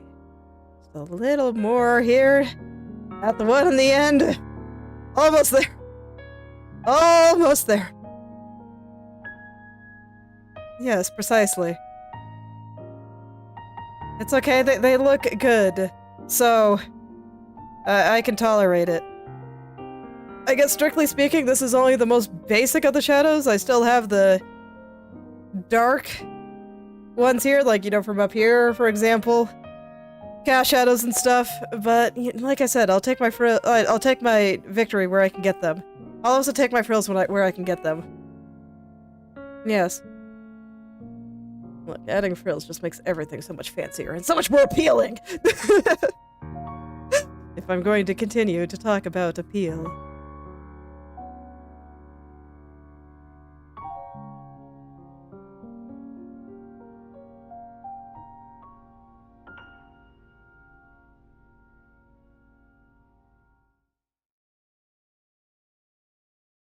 Okay. So there's not a lot of detail going on there. I don't think I have anything to adjust in this area. It's all just one solid color, and I think I'm fine with leaving it that way for now. When I start derping around with other things, it will probably no longer be one solid color. In fact, it definitely shouldn't be. It's a little bit out of place with the amount of shading, detail, and softness everywhere else. But it's fine for now. It is a first pass complete, as far as I'm concerned.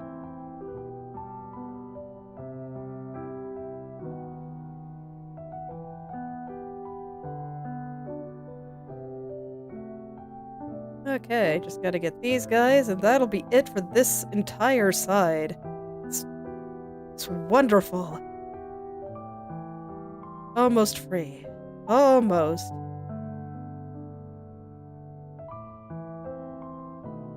God, I really love them, though. And then a little bit of transparency is just so nice. Okay, so right now I'm just going to focus on the shadows. I will get those highlights later because I think I'm going to be able to do some really pretty things with them. And I'm just going to make all of this look so transparent. It's going to be fantastic. You'll have to take my word for it for a little while. But I promise. When I come back to doing the lights, it's gonna be great. Code Vein, no. Here's the thing, I actually play very few 3D games, and I play even fewer games with a development studio of more than 10 people. So, I am firmly entrenched within indie subcultures. And even then, I actually don't play very many video games anymore. It's almost a little bit of a shame, actually. But with me just being more interested in making stuff lately, I don't have a lot of time to play games. I've been playing more lately because I have an idle curiosity about specific game mechanics. And the best way to answer those idle curiosities is by playing games. And that, and you know, there's just a certain rule that if you want to make something, you should consume the stuff that you want to make, and it's a very good rule. So if you want to write books, you read books. If you want to make art, you look at art. If you want to make games, you play games. So, I do try to do that at least a little bit. But I am super not up to date on things that are popular.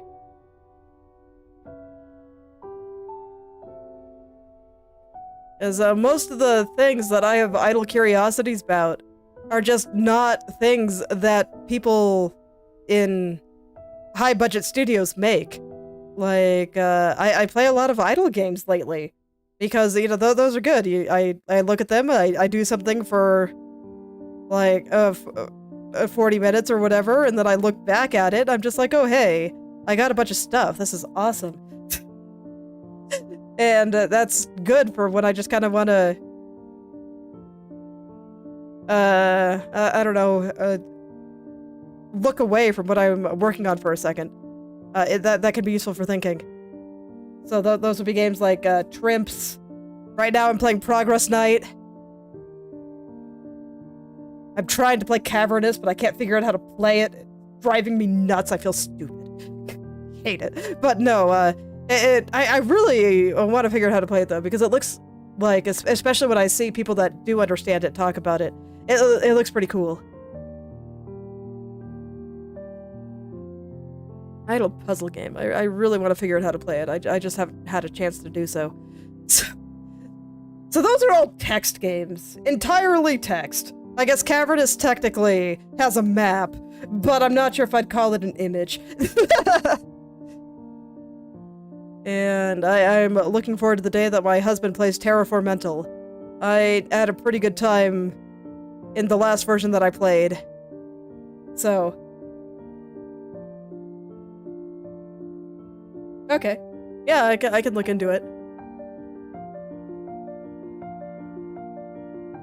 But I guess for the reason why I don't feel like a lot of the bigger budget studios are doing things that are interesting to me is because lately I've been enjoying really experimental stuff, and I think bigger studios are a little bit more afraid to experiment than smaller indies, especially ones that have like one developer.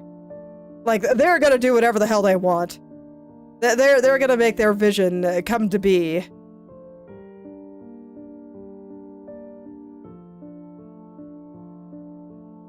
So you get a lot more weird stuff.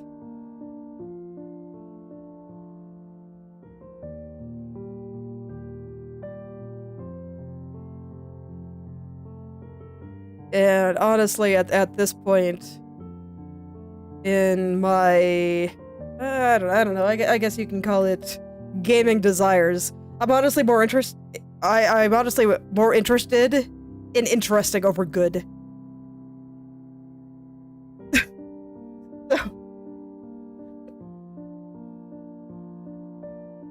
Yeah. Yeah.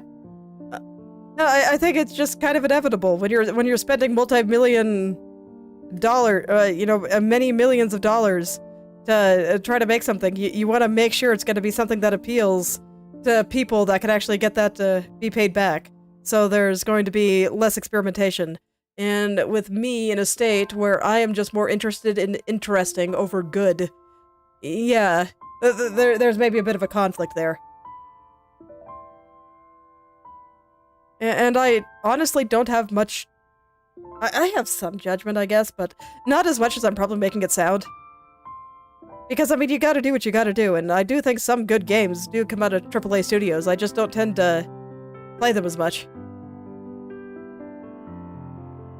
I'd say the last one that I played with any regularity was The Sims.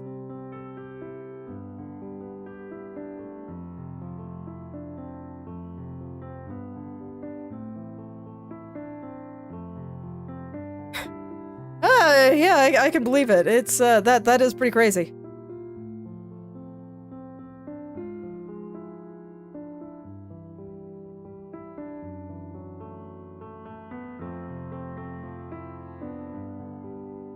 I can believe it, though. I mean, these companies pour a lot of resources into what they make. I think some of it might be a little bit wasted. I don't think you necessarily need to do quite as much as they're making it out to be. But admittedly, if I had that kind of money, I might spend it too. I'm sure I could find something to do with that budget.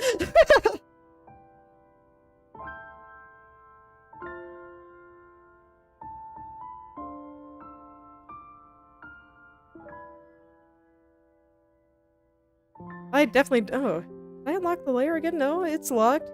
Oh, I see. I'm just missing interpreting a frill. He just got all in shadow there. Give him a little bit of light. Yeah. I find that likely too.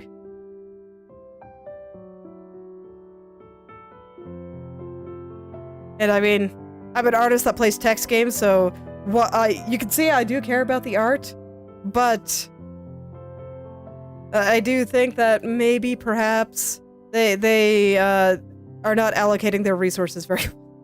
Perhaps. Look, man, I'm just saying that if we're gonna take a high-budget game that I played, Breath of the Wild looks fantastic, and it will look fantastic in 20 years.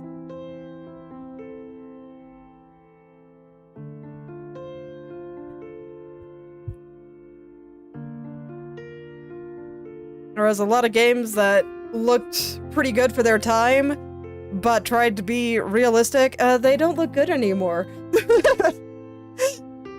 So I am very much a believer in style over realism. I don't really care about realistic graphics. I like my cartoons. That's why I'm an anime girl.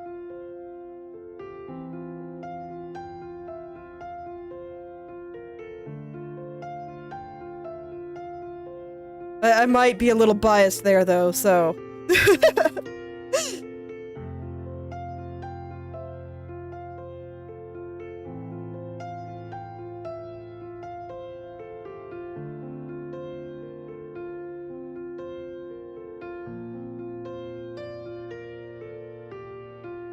Alright, just a few of these little cast shadows left. And then I'll go back to the other side, and then it's gonna be time for the highlights. Ooh, so excited for the highlights. The highlights are gonna be great.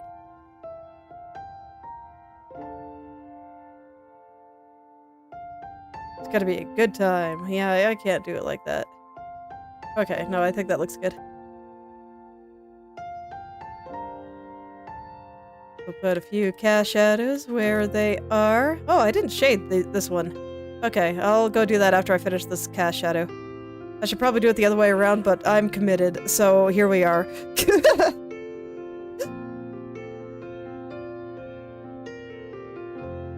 I'm sure it'll be fine. Okay, let me go get my normal color.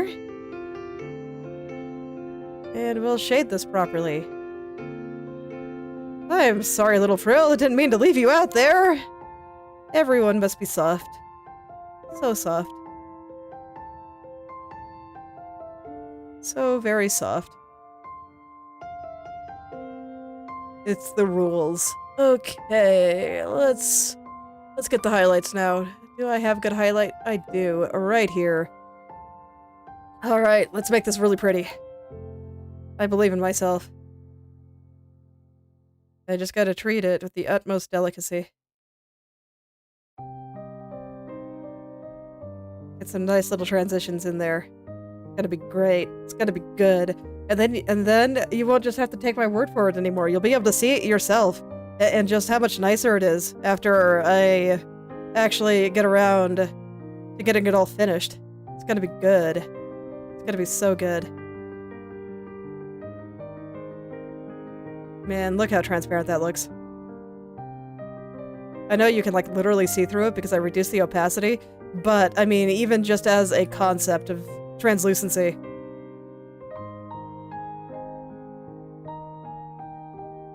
And I've just gotten started, man.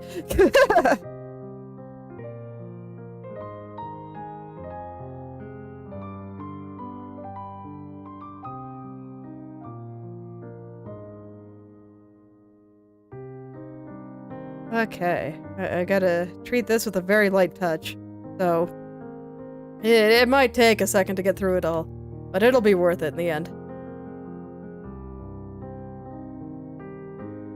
Definitely will. I believe.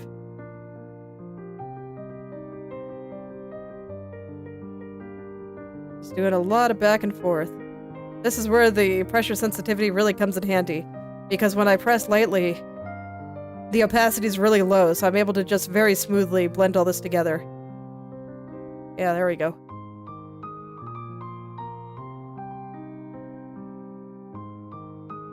And I remember various things that I was thinking about as I was drawing this, so I'll be able to put some of those ideas into practice. I'm pretty sure that when I started drawing this, I was like, trust me, this part's gonna be good. And now it's coming. And I do think it is pretty good. I'm gonna have to go back over the shadows a little bit here. But that's fine, I can do that. So I'm gonna start on this side, and then I'll do the few that are over there. But this is the side that's really just gonna look great once I get all this correct.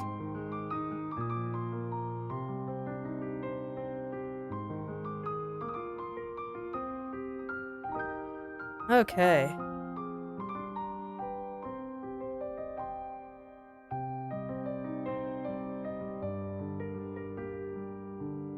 Okay. Yeah, I already like this a lot. I should finish these guys first. Before I get distracted by what's beyond. This is absolutely working for me.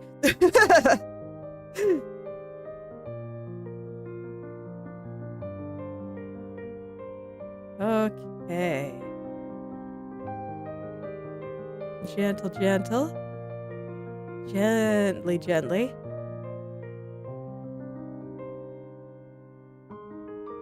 Alright, well thank you for stopping by. I hope you have a good rest of your day.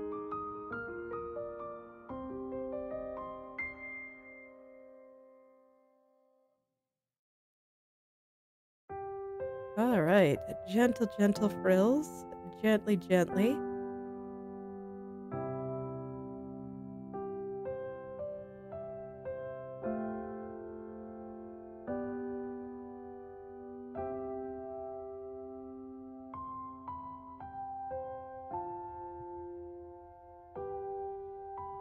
And I'll just do one little frill at a time here. I will absolutely have to go back over some of the shadow areas with this, though. But I'll just start with the base color and the highlight. And that will take me pretty far, actually. I think I can probably get them probably 90% complete with just the base color and the highlight. Somebody asked me once why I don't have my color picker out, and this is why. I don't like having to pick colors all the time. I just press X to switch between two. It's also why my color palettes tend to be very simple and very subdued. But I like the way they look, so I've never really felt the need to change. I honestly think that a lot of stylistic things just comes out of how you prefer to work and what things you find annoying. And for me, having to keep track of a swatch and having to do a bunch of color picking is really annoying. So I make very simple color palettes. And I like my very simple color palettes. They're great.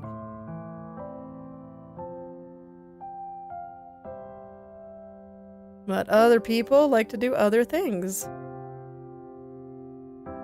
So there we go.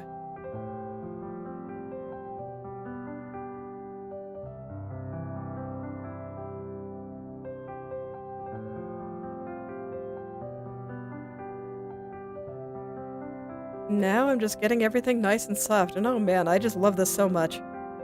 It makes me feel better about how the edge of the mask looks, because I really hate the highlights here. But I think they'll look good once I blend them in, so that was me just trusting the process. And I think it was the right call to make, because I think that if I can get them looking like this, that's gonna be great. That's gonna work.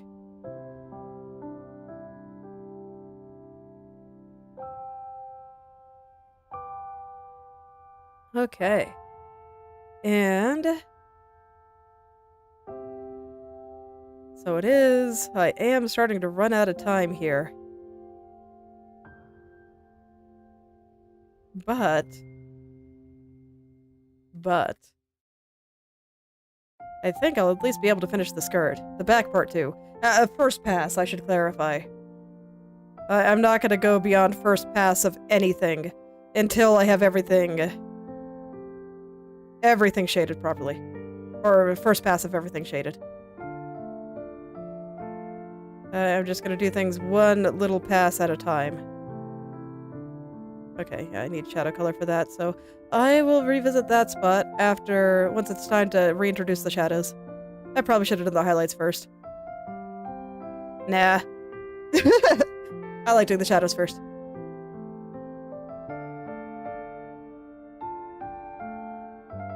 Okay.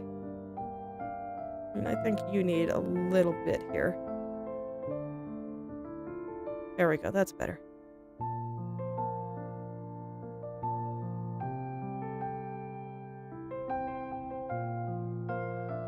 But I like this a lot. I cannot stop gushing. It is wonderful. I have indeed made something wonderful today, and that makes me very happy. I did a bunch of nice little things today. I cleaned the bathroom. It really needed it. My son keeps bringing dirt into the sink because he's been wanting to clean things, and as much as I want to encourage it, oh my god, it's so annoying sometimes. Because he's 4, and he's not good at cleaning things. He makes a bigger mess most of the time. But I want to encourage this kind of behavior, so it is what it is. Okay, those ones I have to do with the shadow. I can't do them. Same with these ones. So I can't do them yet. I can't do them with the base color.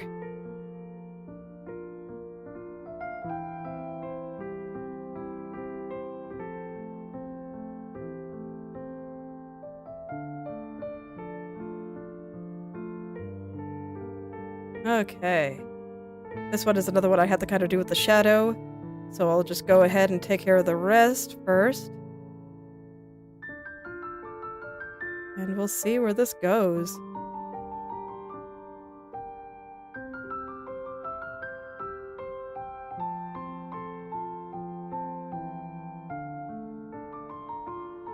And let's see. Yeah, I don't actually know what thing I want to work on first for next week. So I'll probably just do whatever my whim says next week. I might go top to bottom, or if there's something in particular I want to work on, I'll probably just do that. What's going on right here? Oh, it's probably some from the overlapping that I didn't cull when I cleaned things up. Okay. That's okay, we'll get rid of those too. Can't have that there. I do not want random pixel dirt on my pretty skirt. Can't have that. No pixel dirt allowed.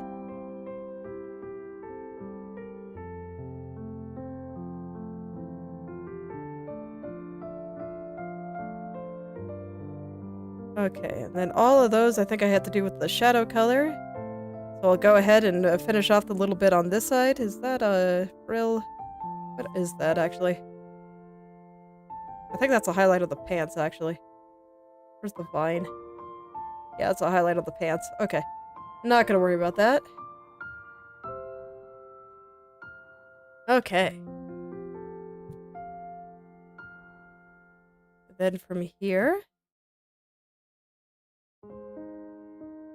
and just, you know, do the little things that's necessary for all of this to look nice. I don't want the highlights to be very strong over here. Just a little bit where it's kind of facing the light. And yeah, I don't think they should go any further. I considered adding maybe just a touch right there, but I don't actually think that's necessary. At least for this pass. I might do such things a little bit later. We shall see.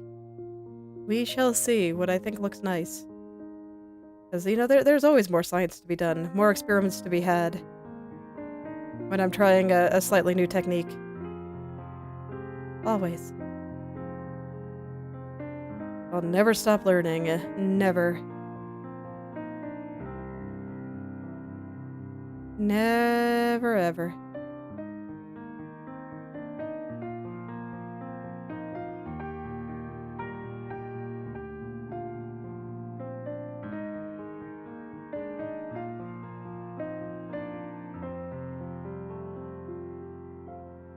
Okay.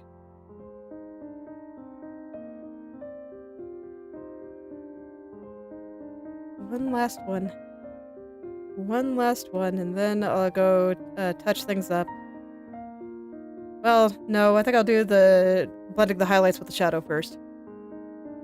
Let's do that now. So for these guys, I needed the shadow color. I couldn't make it work with the base color. But I think I'll be able to make them look really, really nice with this little shadow color. Because they just have some deeper shadows here and there. And that's just how they are. That is just how they are. And I am choosing to be a benevolent dictator and allow it.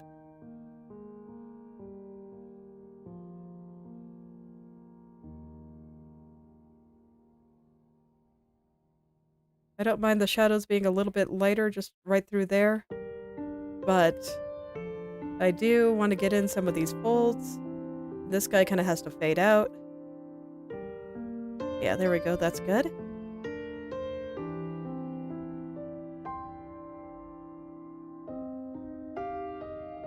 So I'll get these guys, and then it's just kind of straightening up some edges. Putting some shadows back, and you can see over here, it got a little bit smeared on the edge and stuff like that. But after that, it should be done. Then I can do the back of the skirt real quick.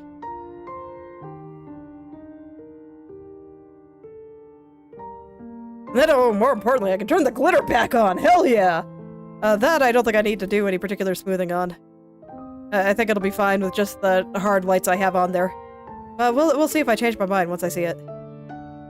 That's what I'm expecting.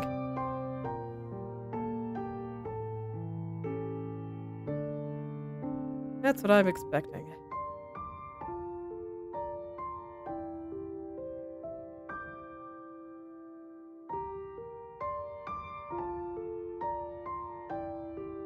So I want this edge to be a little softer. I think it's just a little bit too much right now. Softer can mean making the gradation a little bit stronger, or it can also mean making the contrast a little bit weaker. So I'm doing a little bit of both here. I don't want to completely get rid of the shadows, but I don't mind the ones here being a little bit brighter, since this side is very directly facing the light.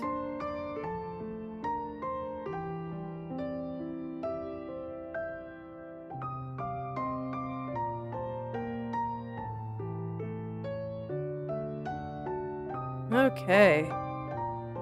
And then beyond this... yeah, I think this, will be the front of the skirt done for now. For now.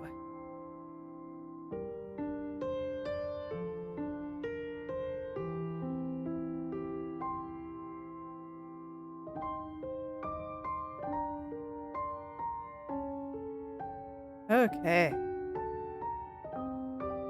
Oh yeah, that one looks nice. I like this. I like this one. This one's very nice. Let's get it all blended in here. Make it curve just the way I want. Okay, that looks pretty good. So let's get these guys now. This shadow is going to get way lighter, but I don't want it to be a highlight. But it definitely has to get way lighter. No, that's fine. Okay, I thought that there was some pixel dirt out there. And like I said, no pixel dirt allowed. Not allowed at all. Not in this picture.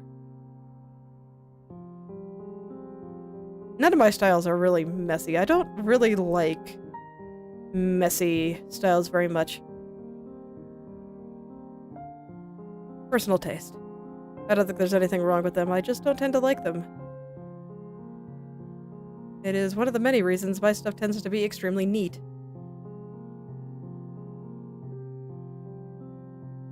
That's the nice thing about art. You can, once you get good, everything will conform to your personal taste. It can do nothing to convince you otherwise. Never. Okay, let's go clean some of this up. This I actually will zoom in for because I want to make sure I get it all totally correct. So we'll use the dark color here to kind of make this a little bit better. It just got a little bit messy and all that. Same with here. Just a few little shadows that just need to have their definition returned to them. Here had it pretty egregiously bad. Oh no, you're just base color. That actually makes sense. It's honestly so egregiously bad that I might need to stop using the airbrush for it.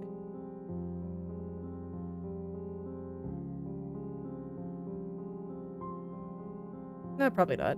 It looks like I can get away with just pressing pretty hard. That way things are still a little bit more soft and blendy.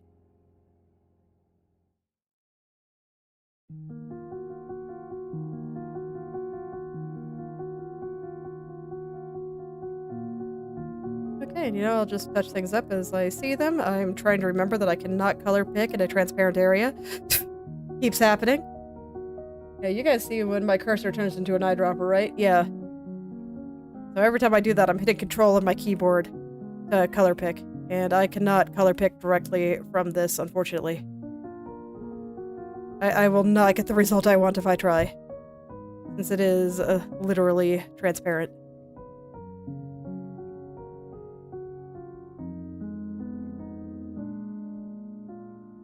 Fortunately, the legs are right here. And in them are the colors I want. So it works out well.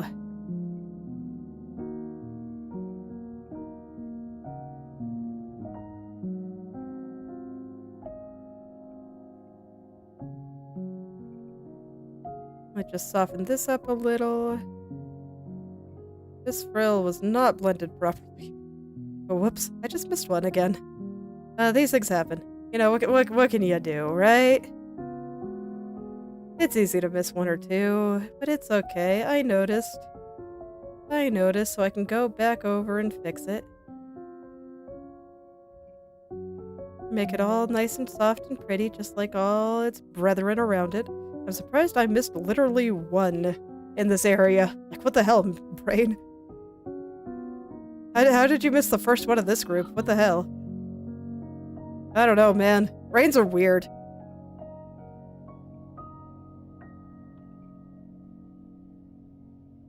So I'll just continue to kind of touch things up here.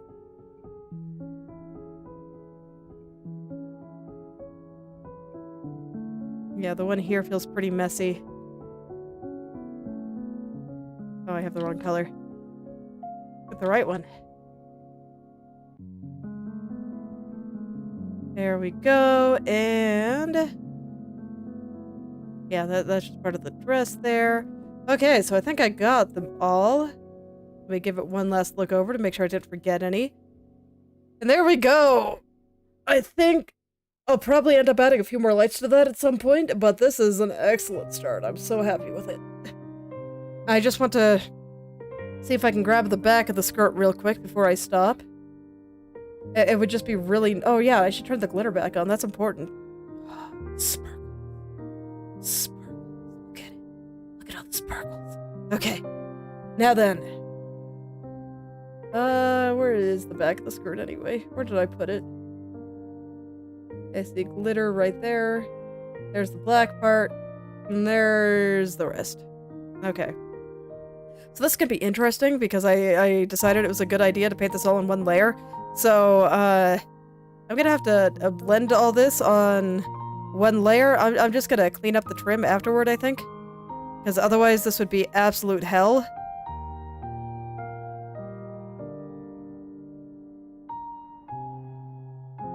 So we'll just get a quick little blend on this real quick.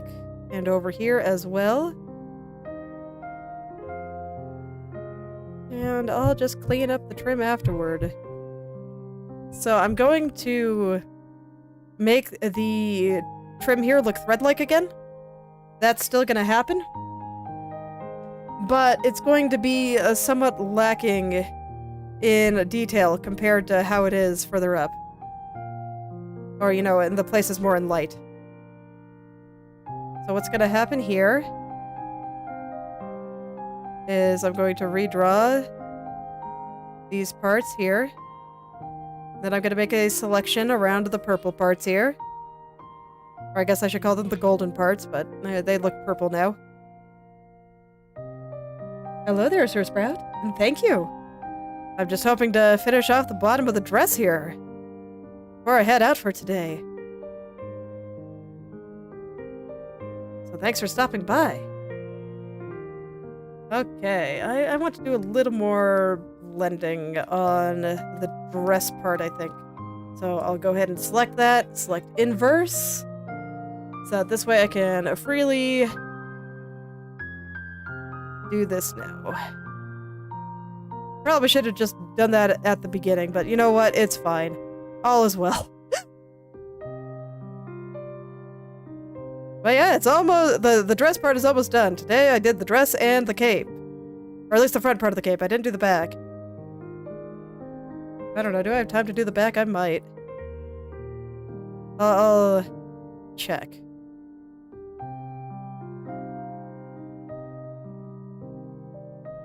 Okay, we'll get some of the cast shadows up here back in. Okay, and now I can do something similar for these guys. Let me get my shadow color. And we'll just add a little tiny light spot right through here. And right through here. I want this side to be hard, though.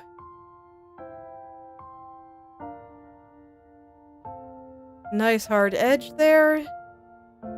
Go back at it from the other side to make sure it's all in the right place. I do think that this will make it look much shinier.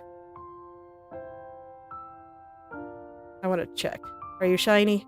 You're very shiny. Okay, now to make them look more thread-light. Gonna be the most time-consuming part, but I don't plan to do very much with it this time.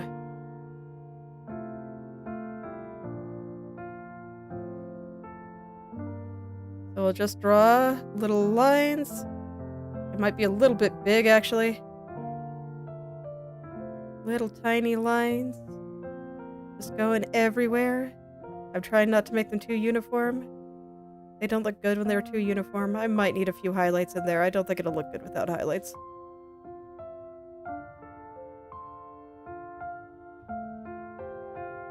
So we'll just get this in. Fortunately, there's not much to do. Not much at all. Thinking about it, I might actually be able to get rid of the trim on the bottom here altogether, but you know what? I think I like it, so I'll just leave it like that. And then we'll do a color dodge with this guy, and I will sparingly add in a few highlights. I just don't want the details to be too strong. I'm probably gonna have to pare them back a little bit looking at it right now. But I'll go ahead and do all the same steps that I did for every other little bit of trim here to make them thread-like. Just finish off the texturing there and revert this back to normal. And here I set my airbrush to multiply and we get in there. Add just a little bit of shadow on the top and the bottom to show that they are going into the dress. They are woven.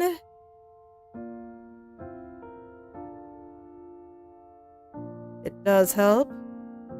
Quite a lot, actually.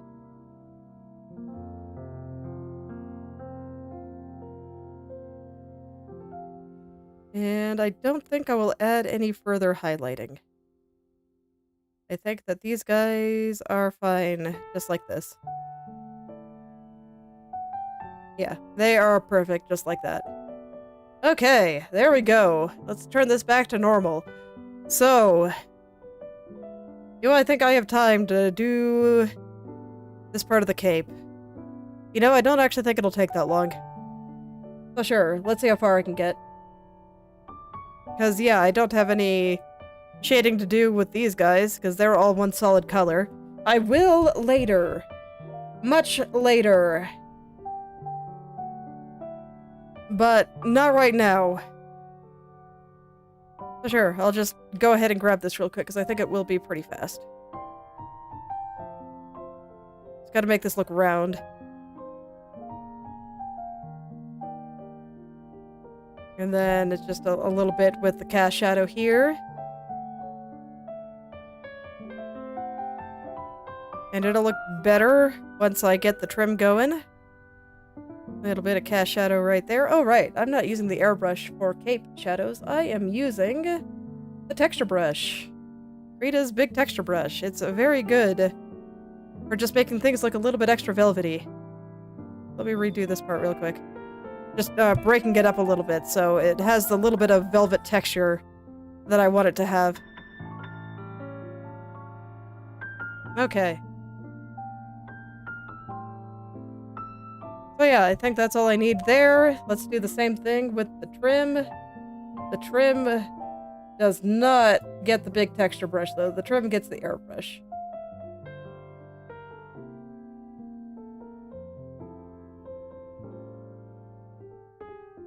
Okay.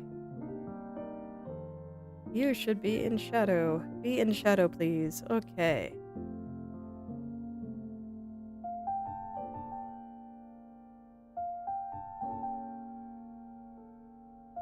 Alright. And just a little bit of shadow there. And then I just need to make it... Oh yeah, that's right. I still have a step to do to make the back of the dress look thread-like. I should do that before I do the same thing with the cape. Where the heck is the back of the dress? Where did I put it? Where did I put it? The U... No... There. Okay. So this time it's going to be a little different. Most of the time I was erasing it, but since this is on the same layer as the rest of the skirt, I can just make it bumpy like this. It'll make it a little bit more thread-like. So this time I'm painting with color instead of the eraser. It feels weird. But it has about the same effect. I'll do the parts that are in light once I finish the parts that are in dark, so I don't have to be changing colors all the time. Driving myself crazy like that.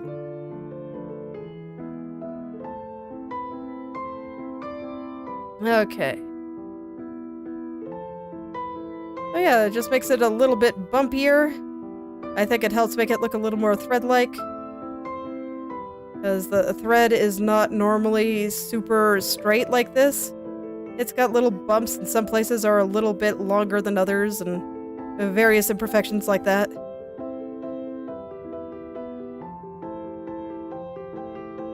Now to get these parts that are in the light.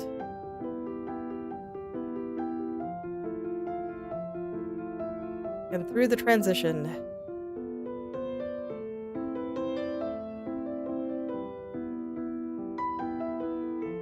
Okay, there we go. Looks fine to me.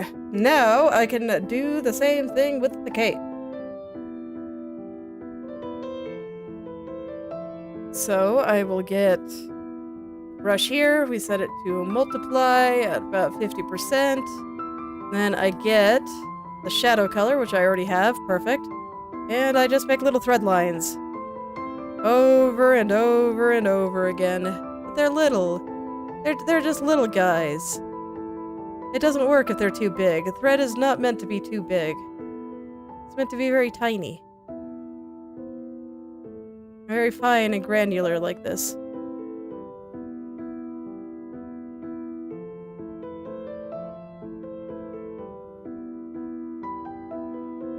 And I don't think I'll do the back of the cape today. I'm gonna have to think about how I want to handle this blue part here. Oh yeah, I guess I have this part too. Well, I'll finish this part first. Look at this rounding the bend here. But I think I have just enough time to do this part, and I'll do the back over there later. I push a little bit harder in the shadow areas.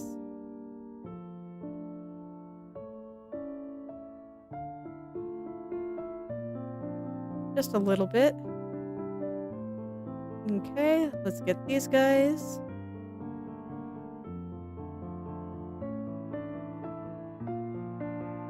Ooh, and my hand is already starting to cramp up a little. That definitely happens when I do little strokes like this, especially when I have to press hard. This is why long flowing strokes are nice. It makes your hand cramp less. It really does. Okay.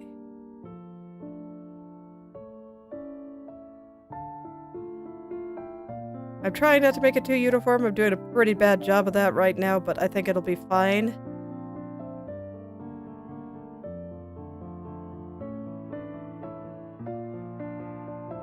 And just through the vine here. I like to make the leaves and the thorns go the opposite direction. I think it looks pretty nice. Gives you an idea of how this was made, and I always like doing that when I draw clothes. Just how it's put on. Oh, it's absolutely a pain. Well, for me it is very literal too, but both literally and figuratively. It's not so bad. It's okay. It's totally fine. I still have to get the upper part. That'll be okay. It'll be fine. There's not that much up here. It's all good. It's totally fine. Just going around the edge of the cave. Hell yeah.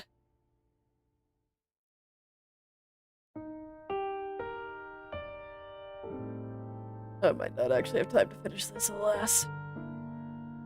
It always takes a little bit longer than I expect. But I'd like to. Let's see. Okay, so now we get the highlight color. We switch to color dodge. And then I just go through it again. A little bit more sparingly this time. Don't want the highlights especially to get too uniform. So I try to be a little bit more random with my placement, especially in the darker areas.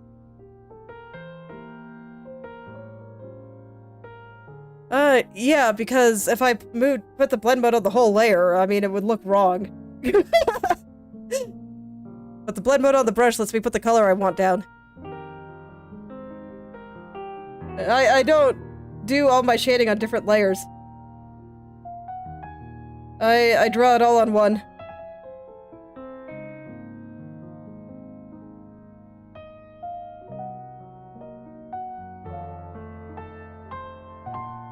Yeah, can you imagine? Look at all the freaking layers I have right now. Can you imagine if I did something for every single color change I had? I would die.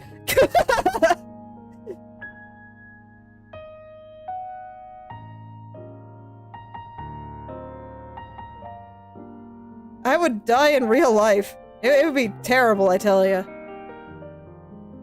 So that's why I just do it on the brush. This way I don't have to make a new layer for every color. Oh, I mean, it's fine. Whatever techniques work for you. You asked my preference. And yeah, if I tried to do a new layer for every color change, I would die. It would be terrible. It doesn't work at all for how I draw things and how I manage my layers. And besides, this way I can more easily blend the colors together. I also just generally hate managing layers. When I got started, I drew entirely on one layer. I didn't use layers at all. I found them annoying. But eventually I found it easier to just change things when I drew on multiple layers, and that's how this would happen. I do that sometimes. I will sometimes add a big multiply layer at the end for lighting. But for just general stuff, nah. I would die. Okay. Then multiply airbrush. Let's go.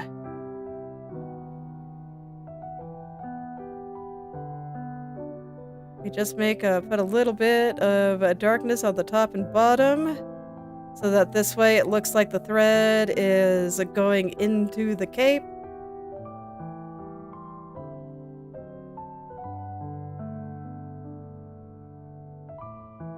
It helps a lot. You wouldn't think something so simple would help as much as it does, but oh boy, does it make a huge difference. I don't even have to be particularly neat about it. It's all good.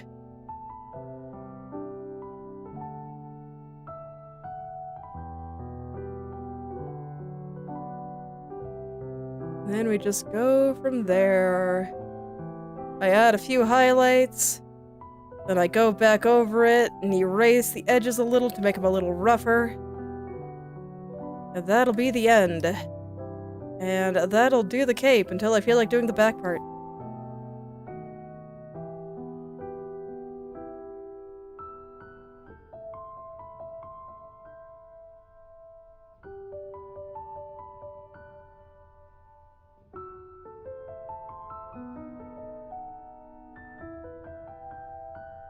Okay.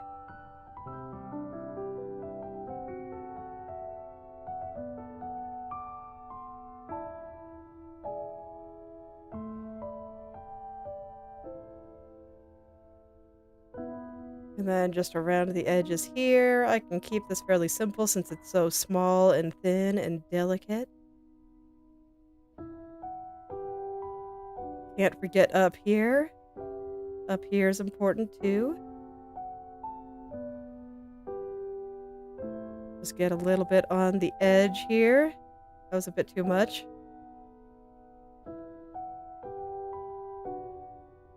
Okay, and now, little highlight time. Switch to color dodge. Head on back in. This one, I always like to do it smaller brush, a little bit more randomly.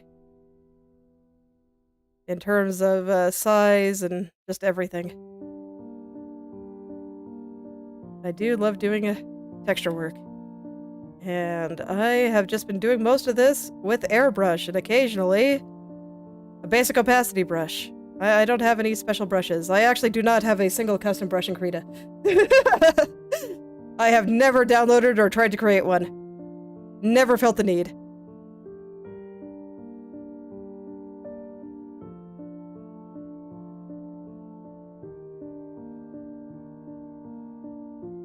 So I start pressing a bit lighter as I get into these darker areas, just so the highlight isn't quite so bright. Oh, very nice. I can definitely see the appeal in a brush like that. Pen and ink art is pretty. I like it a lot. Yeah. And then, of course, in my case, I don't sketch like that, so... I sketch directly in color. Hard round brush all the way. Hell yeah.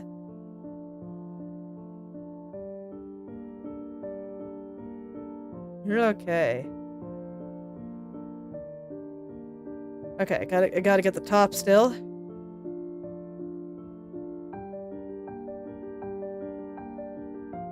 Almost there. Almost. Yeah, that makes sense. Make it more like what you're familiar with.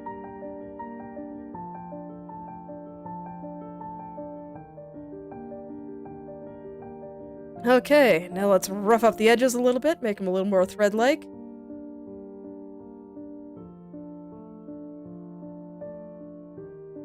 Maybe it's a little bit too small. Yeah, right about there. Okay.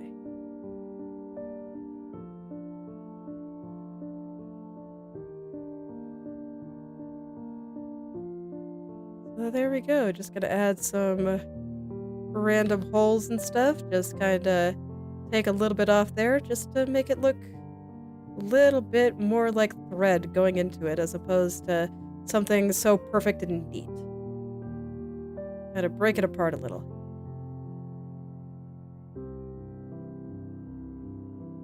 Just a little. I don't want to overdo it.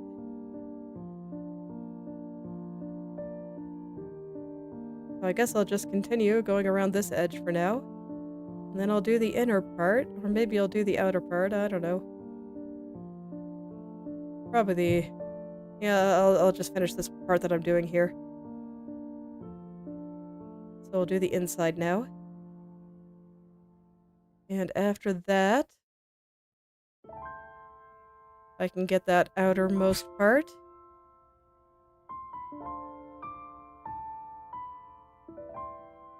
Let me look at something real quick. Alright.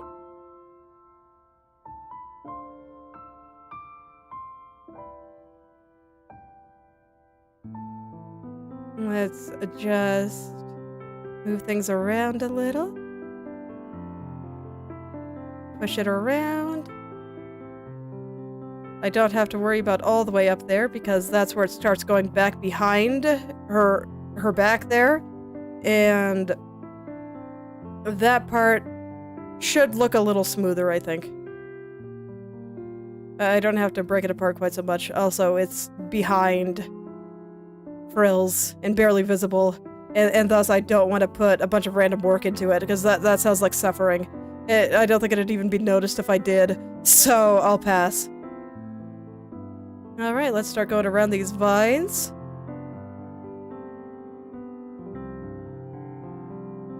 Here, I can be a little bit more sparing since they're so thin. Gotta be careful, I don't want to break them up too much. Because, you know, if I do it too much, they'll just disappear entirely, and that's not what I want for these little guys here. I do want them to exist. I want them to have a little bit of a presence. They need to be there.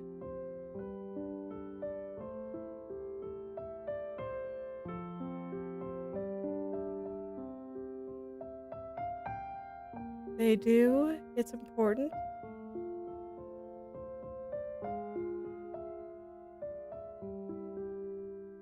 Okay. Now let's get the upper part. Again, this is kind of going around the edge off of the cape there, so I won't erase the edge there very much. I think over here is fine being a little bit straighter than the rest. There we go. I think I'll leave it there. Alright, so I did some touch-ups, and then we got the cape and the entire skirt. Frills and all. At least first pass. I will probably do some more subtle lighting at some point, but I'll go ahead and stop there. Went over time, but I wanted to finish the cape. It's just so I could say I finished the cape. But yeah, I like where this is going. The skirt looks fantastic. I love it. I think the cape looks pretty okay, too. So, we'll see what I feel like doing next time. It'll probably be upper body, just to make everything up there look nice. Maybe I'll finally get her neck. We shall see. But for now, this is where I will stop for today. And thank you. Glad you like it. Thank you all for coming. And I hope you're able to make something wonderful today, too. I'll see you all next week. Friday. More phylactery. Gotta keep designing the game.